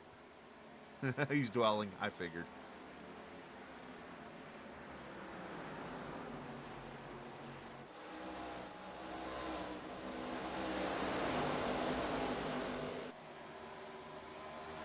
We'll leave this between you and I, Brantley, and maybe a couple of viewers. I might or might not grab some popcorn.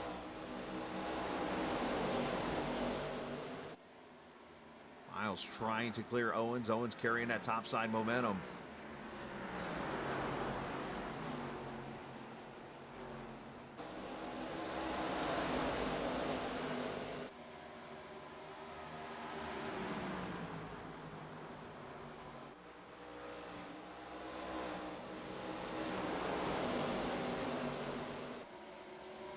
That's the toughest part. Miles is trying to slide up in front of Owens, but he's got Heller there in front of him.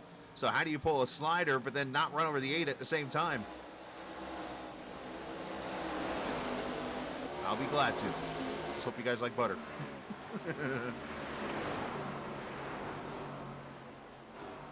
Actually, you know what sounds good right now? Caramel popcorn. Oh, Heller almost lost it. Now we're 3 wide and 1. Oh, and Heller gets into Miles and then Carrington.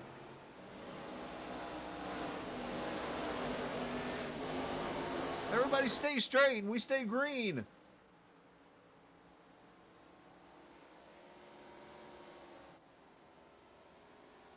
That right there had points implications.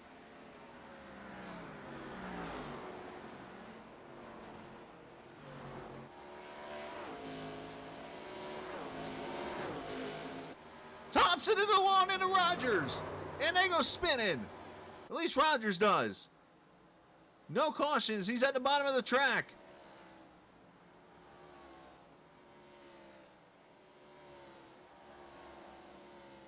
Rogers letting everybody clear.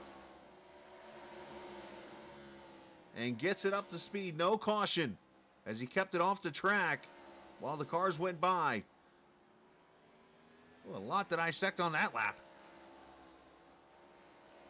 And Miles with issues. See, I think he has a meatball.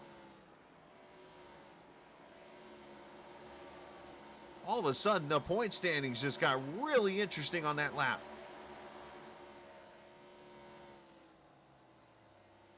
And Miles is just going to call it a night.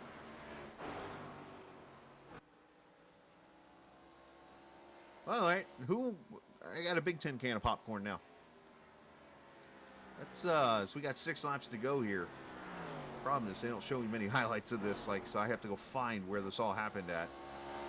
So forgive me.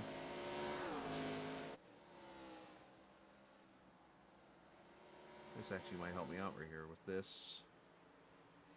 Let's back it up to about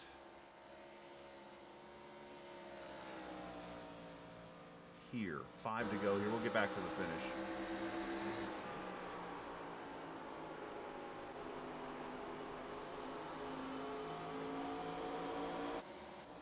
All right, Heller, big save right here.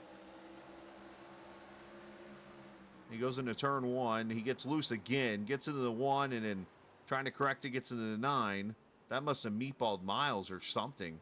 Or did Miles go somewhere else? But then you're going to see Rogers. Miles must have went off somewhere else. Oh, right there, Jordan Owens gets into Miles. We didn't even see that event.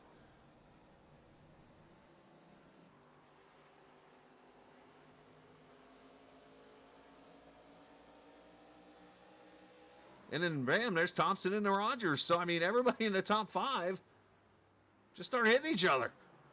Or losing it, I should say. I wouldn't call it hitting each other.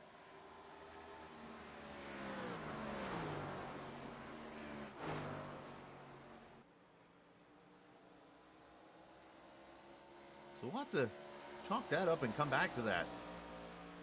2 laps to go.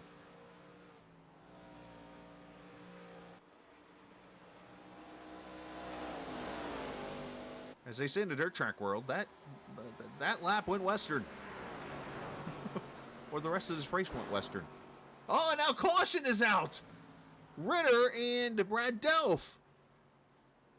This race has gone western.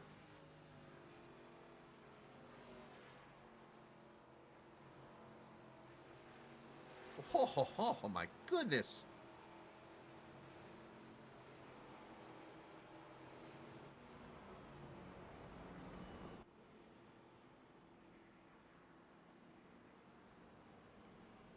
I do not envy these cars right now. They're about to come to pit road probably for tires.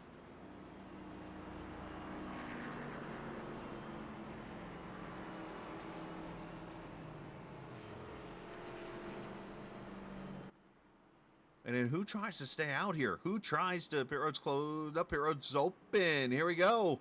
Thompson stays out. So does Ethier. Barkuski stays out. Oh boy. I am counting 8 cars staying out here.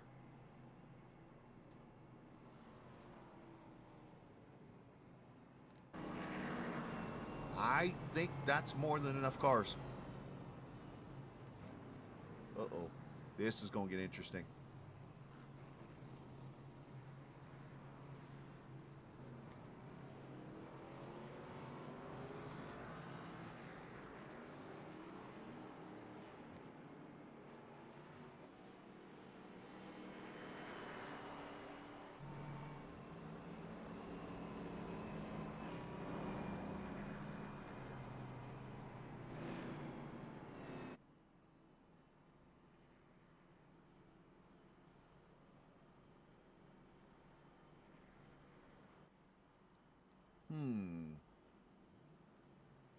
Everybody went 4 tires except...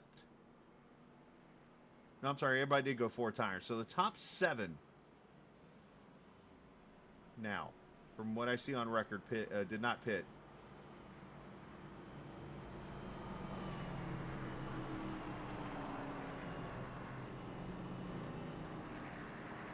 Mike Husby did 2 tires. And then everybody else 4 tires. All the way back. Man, this is going to get interesting now. Because here's what you have. And Whitley's kind of doing it back there. Him and McWhorter are trying to warm up the tires because this is where this gets interesting. Remember the night setting. It's a cooler track. The tires on these cars, the new tires, are going to be cold or cooler. These guys here on the tires they're on in the front are still got heat in them.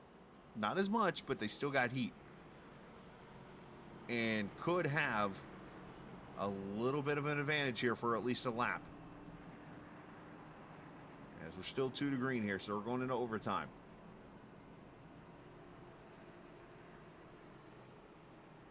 I hate to say this, but I think there's enough people between 1st and 8th that this might have been the call to make is to stay out. But needless to say, I have been wrong plenty of times, and am not afraid to say I will be wrong again down the road.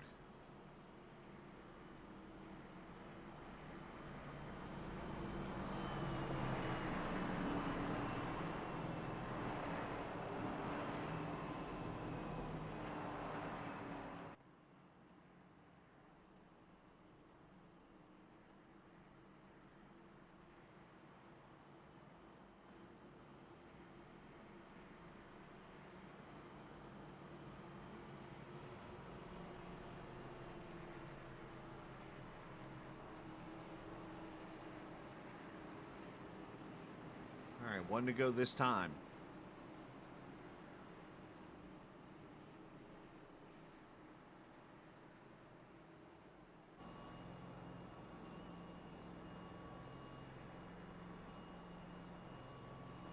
All right, so here's another factor that comes into play.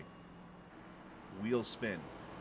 Obviously, you're going to get onto the straightaway and you're going to get to the gas. Traditionally on iRacing, when you spin the tires, it goes to the right. The car does. So this is something you're going to have to keep an eye on. You see that 9 car's got a little bit of damage there in 5th. How about Nick Terrell up in 6th? Craig Martin in 7th. And then Mike Husby's the first one with any sort of new tires. And those are right sides only on the 19. As here we go. Thompson launches. Ethier, kind of a smart move there. Gave plenty of room in case he spun the tires.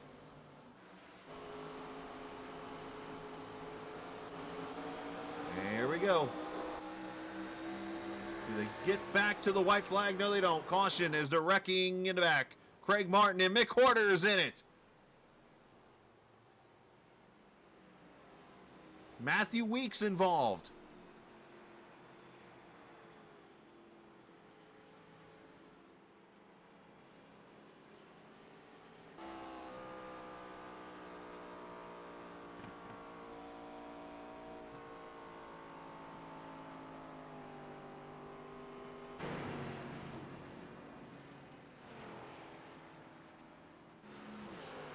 Let's get a replay. It all happened really quickly.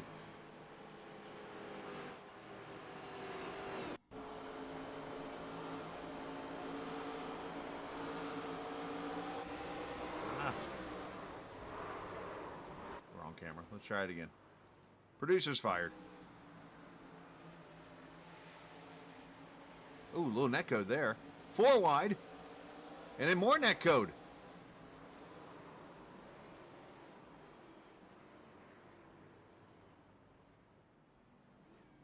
Oh, net code bump and run.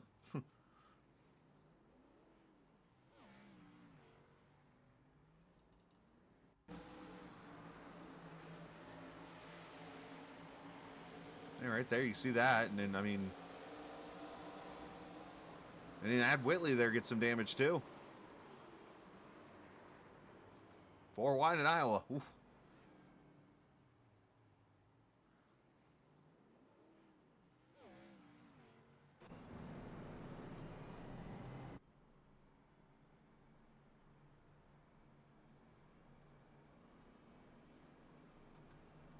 Sure what Thompson's up to here.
So should get one to go here.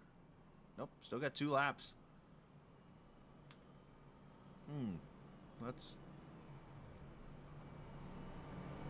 pull up the schedule here again. What's coming up the rest of the week? Or I should say the rest of the week, the next 3 weeks. Of course, Dover next week, Atlanta on the 10th.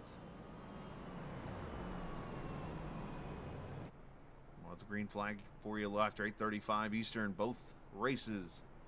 The next 2 Friday nights to finish out the schedule for season 7. Then we'll take a couple months off, and then we'll come back season 8. And again, there will be 2 different points battles. One will be overall championship, and then of course the battle for season 8,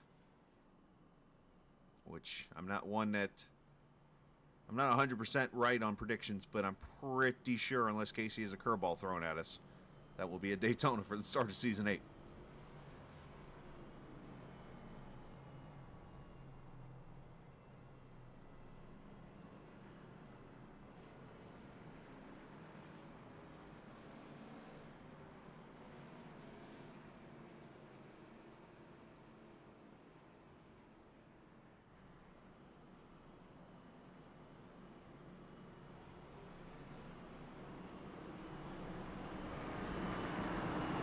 Thompson again takes the top side.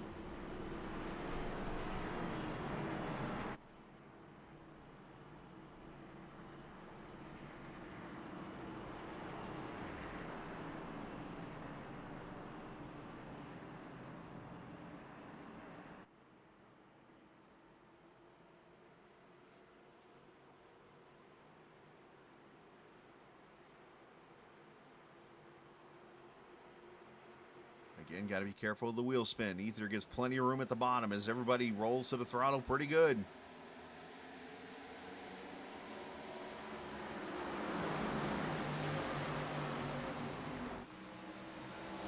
Thompson with a really good restart. And around goes the 81 of Terrell, and he gets clobbered by Weeks.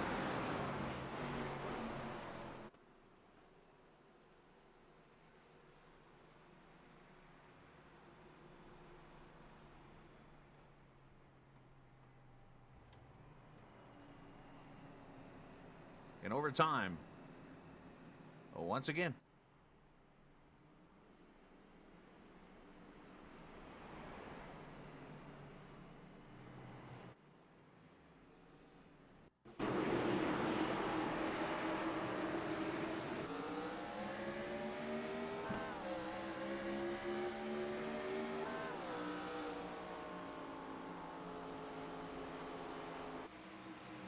There in an 81 car, and Leo gets in the back. And bam, there's a shot from Weeks that's going to end his night, unfortunately.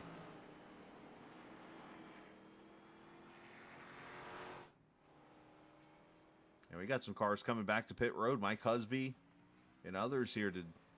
I wonder if some people maybe shorten himself on fuel, especially Husby with 2 tires. You wonder if he didn't take fuel at all to keep that car tighter.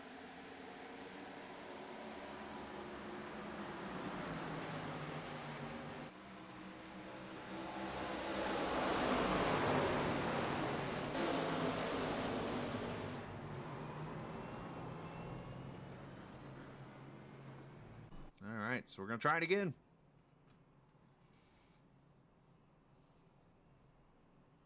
This will be the last attempt.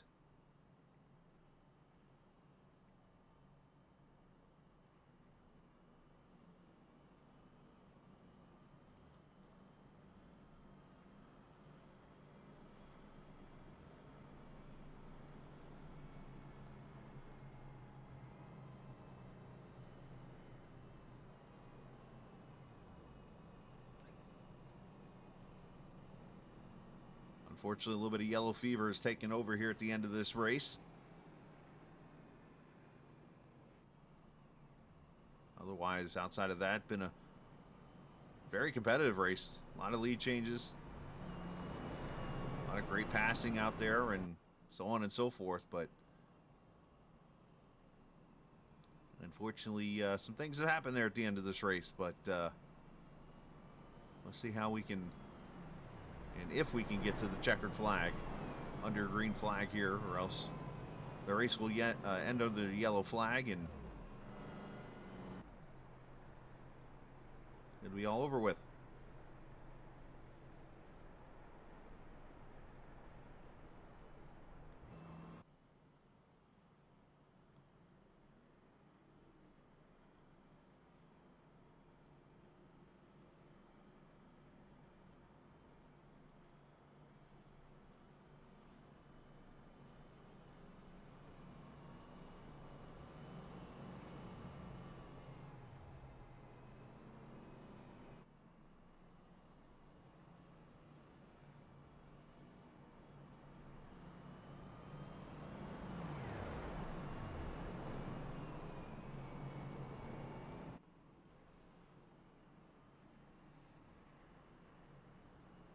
Looks like they're slotting Carrington now in the second position. Kyle Ethier up to back to third.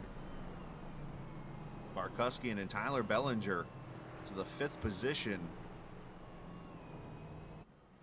And then you're going to have your first car on new tire, or newer tires now, because, I mean, you've had 2 cycles on them now. With Whitley there in 6th, Leo 7th.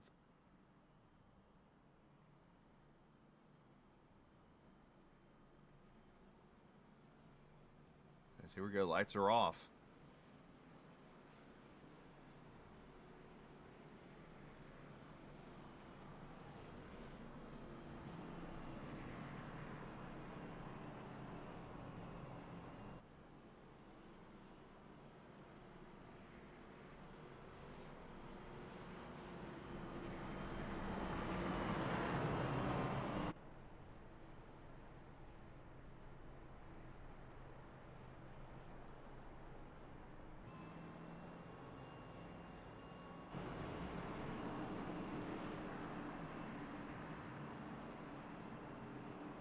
All right, here we go. 3rd and final time.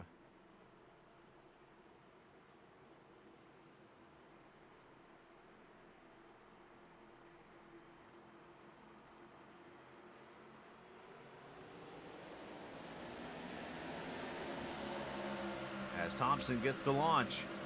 Ethier going to try 3 wide with Carrington. Oh, he gets loose on entry.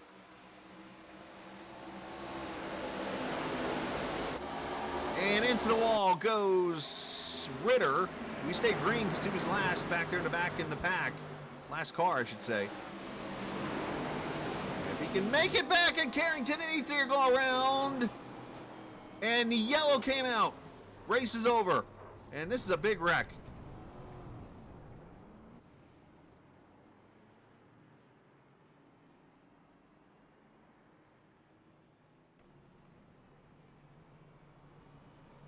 And Justin Thompson is going to be the winner of the Leafguard of Vermont 225. As carnage ensues.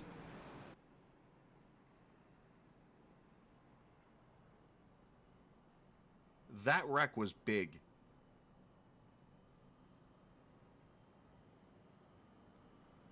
They're trying to get everybody lined up here, I think, to come to the checkered flag as Thompson comes off 4, sees the flag, and wins at Iowa. Whitley's going to get second. Barkuski third. After that, I don't know, because everybody's still trying to sort it out.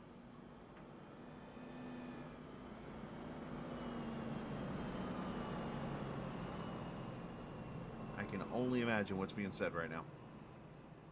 And I'm very thankful that I cannot hear chat. Let's show the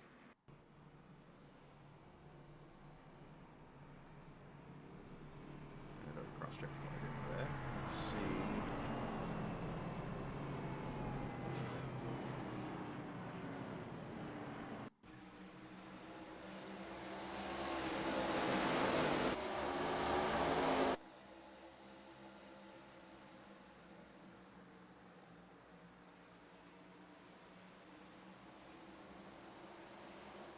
Did Carrington run out of gas?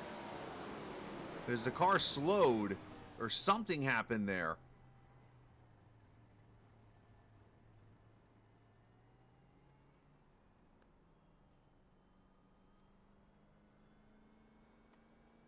He still stopped on track here, so something happened and his car slowed right before the contact with Ether.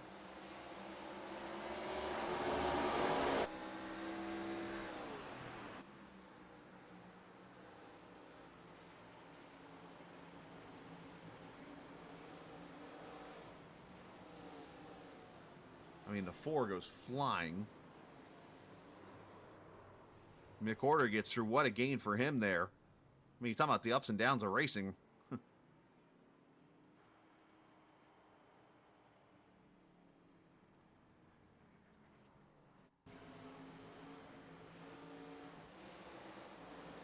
hit the wrong button. There's the Ritter wreck.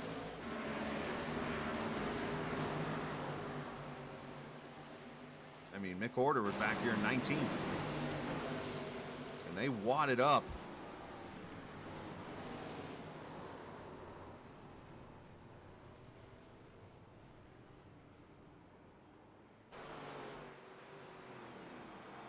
And obviously, all these standings are going to be unofficial because, I mean, everybody had to get lined up and whatnot here. The one thing we do know, Justin Thompson has gone to victory lane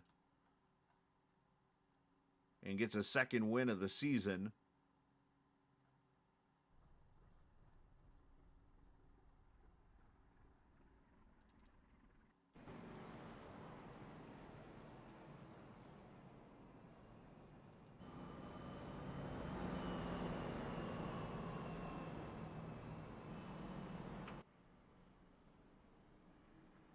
And we'll take a look at the final results as he will come around and celebrate here.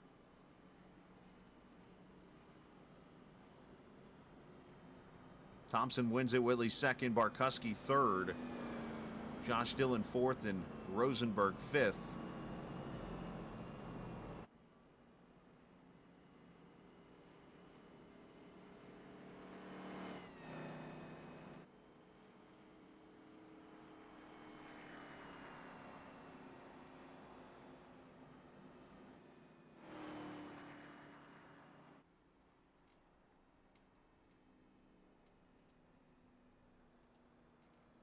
Melnick sixth. Again, all this is unofficial, so I don't know what part of this is accurate or not. If this might be official, who knows? But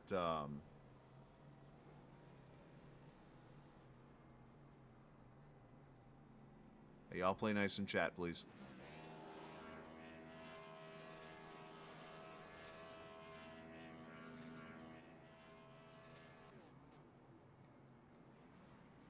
So yeah, that's what it looks like here, top 15. But again, I don't know what's official here and what's not, because sometimes what they show on my SDK is different than the real life. But I'll just show it here. So knowing this, the positions in this area are maybe moved around a little bit. Who knows? But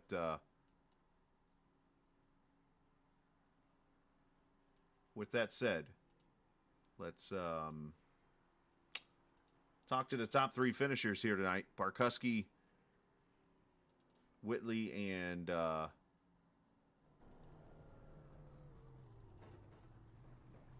Thompson.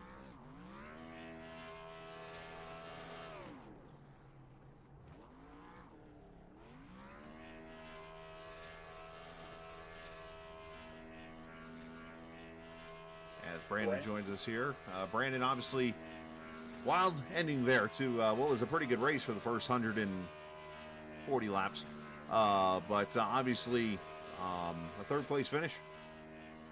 Yeah, the third, just dodging the calamity, I guess, is how we did it. But it was very fun. I definitely enjoyed the race. I just felt like it was so hard to pass. And, right. Didn't do myself any justice when qualifying.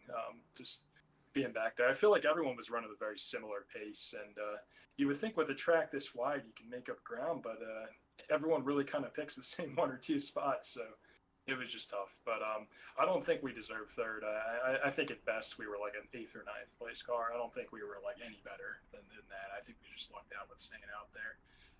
A lot of guys staying out helped us too. Just there's so many rows of cars before the guys with new tires really helped us there tonight.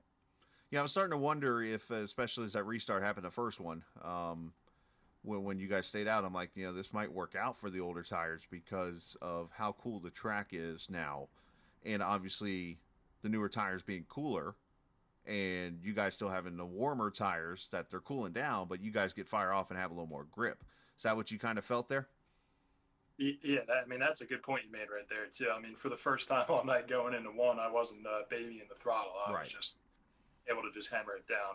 Now, obviously, those guys come and have more speed if they can get the air, but going through 4 or 5 lanes of cars, we haven't figured out how to become invisible and go through other cars yet. So just those barriers kind of slowed them up just enough to keep us up there. And also, I knew guys had hit a caution before, so I was figuring, I was expecting to see guys staying out anyway. So that was kind of my judgment call, even making the decision. I'm like, there's got to be at least a couple rows behind me of guys who are going to stay out. I think just having that awareness too is just a good thing to keep in the back pocket to making those decisions. Well, great job tonight, man. Congratulations, and enjoy the third place run, however you get it. Sometimes, it's what happens in racing, but send some shout-outs over like to. Yeah, the squirrel definitely got its nut. Probably give it to Heller. I like racing with him in this league. I'm really trying to do full-time, and I'm really struggling to be able to race every race, but any chance I get, I hop in here. I always enjoy this bunch. I've been racing here since season 1, so Casey does an awesome job. Just like this league a lot. Hey, it's good to always have you out here, man, and you're definitely one of the better ones out here. So good job and congratulations. Thank you. Absolutely, you too. Brandon Barkuski, third place finish here this evening, and congratulations to him on that. As we'll talk to our second place finisher, Mark Whitley. Mark, obviously, looks like it worked out for you here, finishing in the second position tonight. Obviously, gonna take advantage here points-wise and walk out of here with your head held high and ran up top 5 all night. Yeah, like I was just talking to Justin there, I felt like we had top 5 speed all night, but we never really had dominant pace. Even when we were out front, it seemed like we could never really pull away, and then we started eating the tires up and tried a bunch of different stuff throughout the whole race, and I just never could really get the long run pace of Matthew. I felt like I was really good on the short runs, but like I tried a few different, like probably half a dozen different things trying to pick up some pace on the long run, and it just seems like it wasn't. Just couldn't figure it out all the way like he could. I feel like we had decent, like I said, we were second or third fastest car most of the night, but it seems like we were just destined to finish second. We got that, and from a sense, it was like a godsend caution there at the end to give me a chance to maybe getting up there with Matthew, and a lot more cars stayed out than I thought. I was telling him right before we restarted that first time, if I'd have known that many people were going to stay out, I probably would have been one of them. So, it's one of those things. We got lucky coming through the field like that, and we were involved in one of those wrecks a little bit where I don't know what happened. I think we were 4 wide and someone had net code or something, and we got squeezed into the wall, but honestly we didn't have too bad of damage, and everybody else kind of got wiped out, so it kind of worked in our favor. And then a couple other guys pitted there on one of the other restarts because they were afraid they were going to run out, and we got all the way up. I think we restarted 6th. And I thought if I had a decent restart, I had a chance. If we went green the whole way, I might have had a chance to maybe get up there and steal one. But we came off of 4, coming to the white flag, and I thought maybe those fresh tires, if I digged, I might have been able to get to Justin. But then the caution came out. I think some guys ran out of gas and just got ran over or something. But I'm not going to complain about second, especially right now we're all about the championship, and especially after this season where it feels like if we don't win the race, we finish 30th. So, I'm going to take a second place, and not complain about it. I know the 3 main guys we were battling the championship, I think they all had kind of rough nights there toward the end. So hopefully it'll give us maybe the points lead, maybe a little bit of a cushion. They got 2 races to go. It's all going to be about solid finishes from here on out. Yeah, it looks like 16 is that number going to Dover next week. Unofficially, obviously, as you're now the points leader by 16 over Carrington. So that, again, that's got to give you a good little feeling. Yeah, it's always good to be out front, having a little cushion. Everybody's chasing you. I know we seem like we're just a little bit off like from last season. Last season felt like we went everywhere. We were top of the board, just had speed everywhere, long run, short run. But this season, for some reason, just something feels off. I don't know if it's just because I haven't been running as much or what, but everything just seems a little bit more off. And thankfully, we're here when it matters in the position we want to be in. And I guess the best thing to do now is just go out there and get a win. And I ain't gonna say seal it up, but get a win that'll put a good little hold and just gotta have a good other finish. So I think that's the goal these last 2 weeks is get a win and have a solid top 5 finish, and we should be in a decent position, I think. Well, great job tonight, man. Congratulations, and send some shout-outs. Yeah, huge shout out Brantley, Harpoon Design. He does all our paint jobs. He was spotting for me tonight up there on the pit box, keeping me calm, keeping me collected, keeping me informed of what's going on around me. I really appreciate him taking the time out of his busy schedule to spot for me. Shout out to my teammate.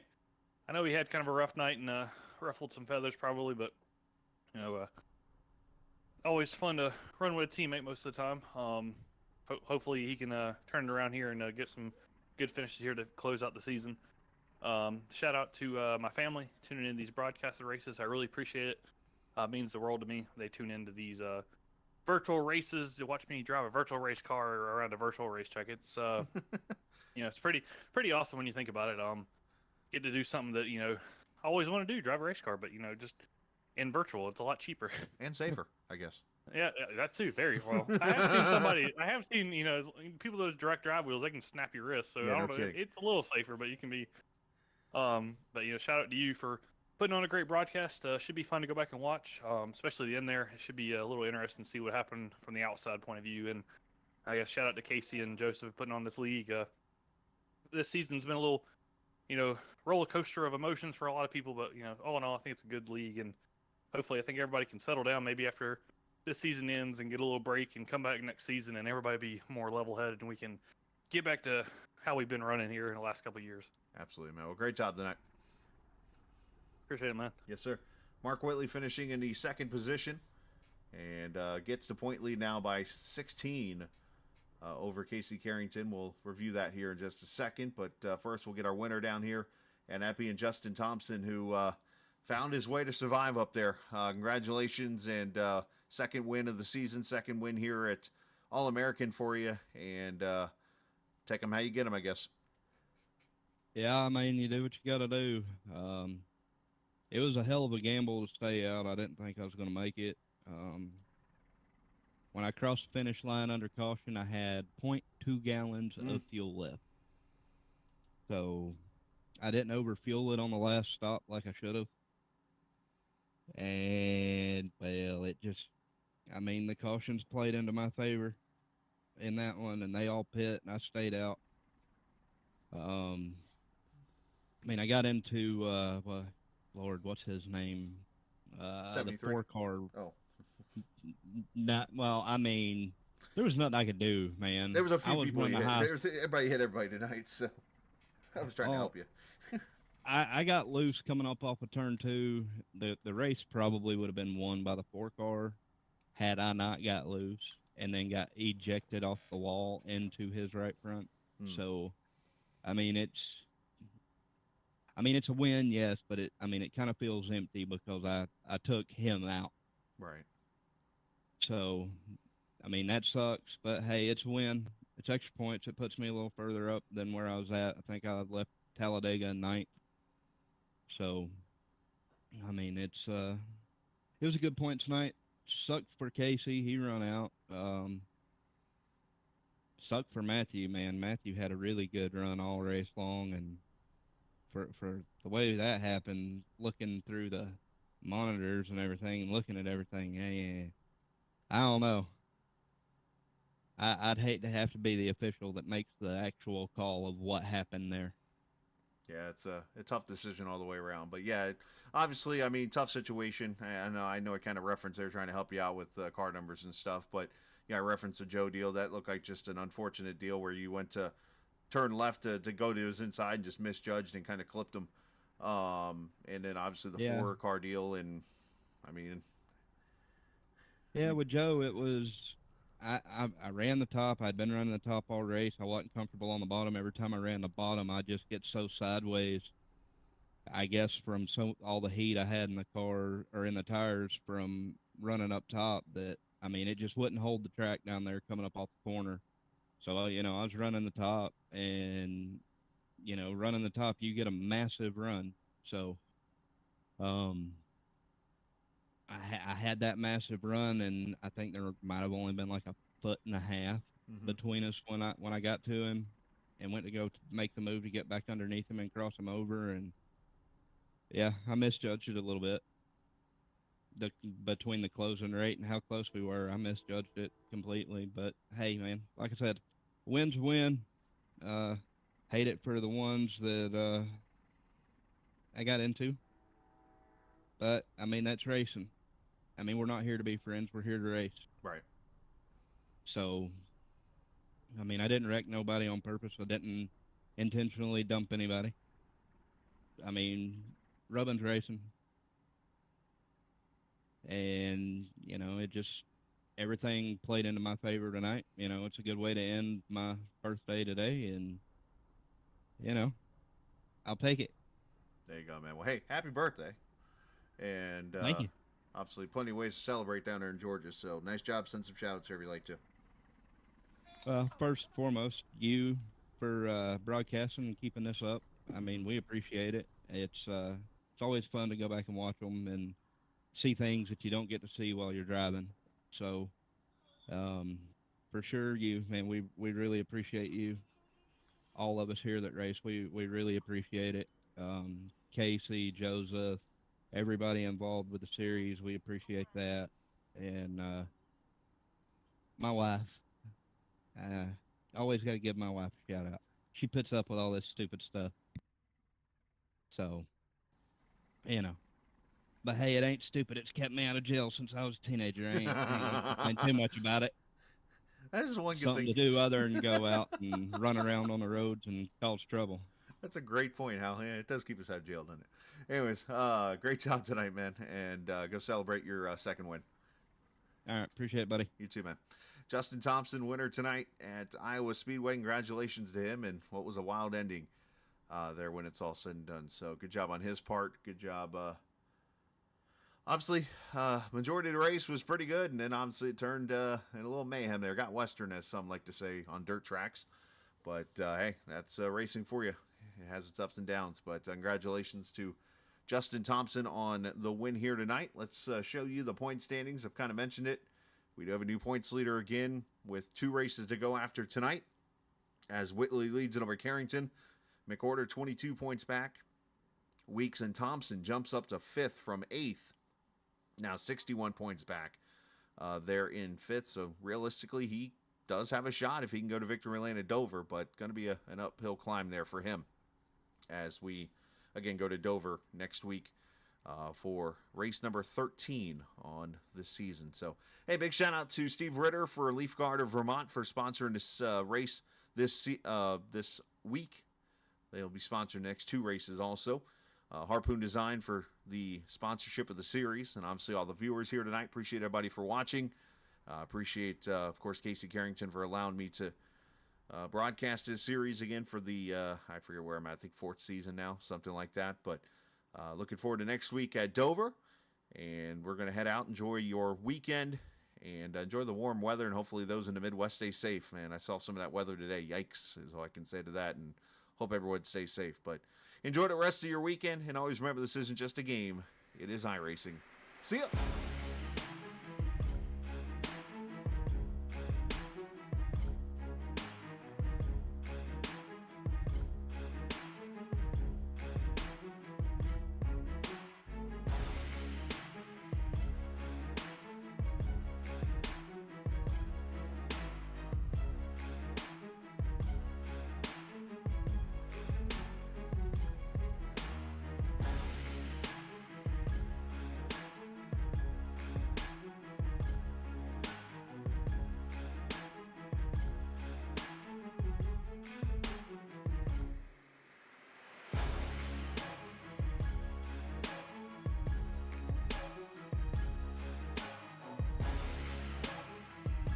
This copyrighted broadcast may not be reproduced, reused, or retransmitted in any form without the authorized written consent of Captain Esports Network. Captain would like to thank all of his loyal fans for your continued support, and he hopes you enjoyed today's broadcast.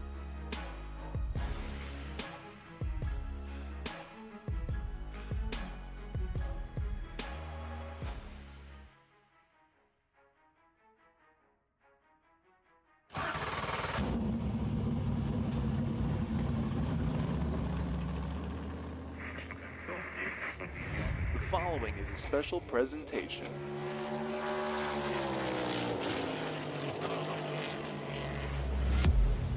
From the Captain Esports Network.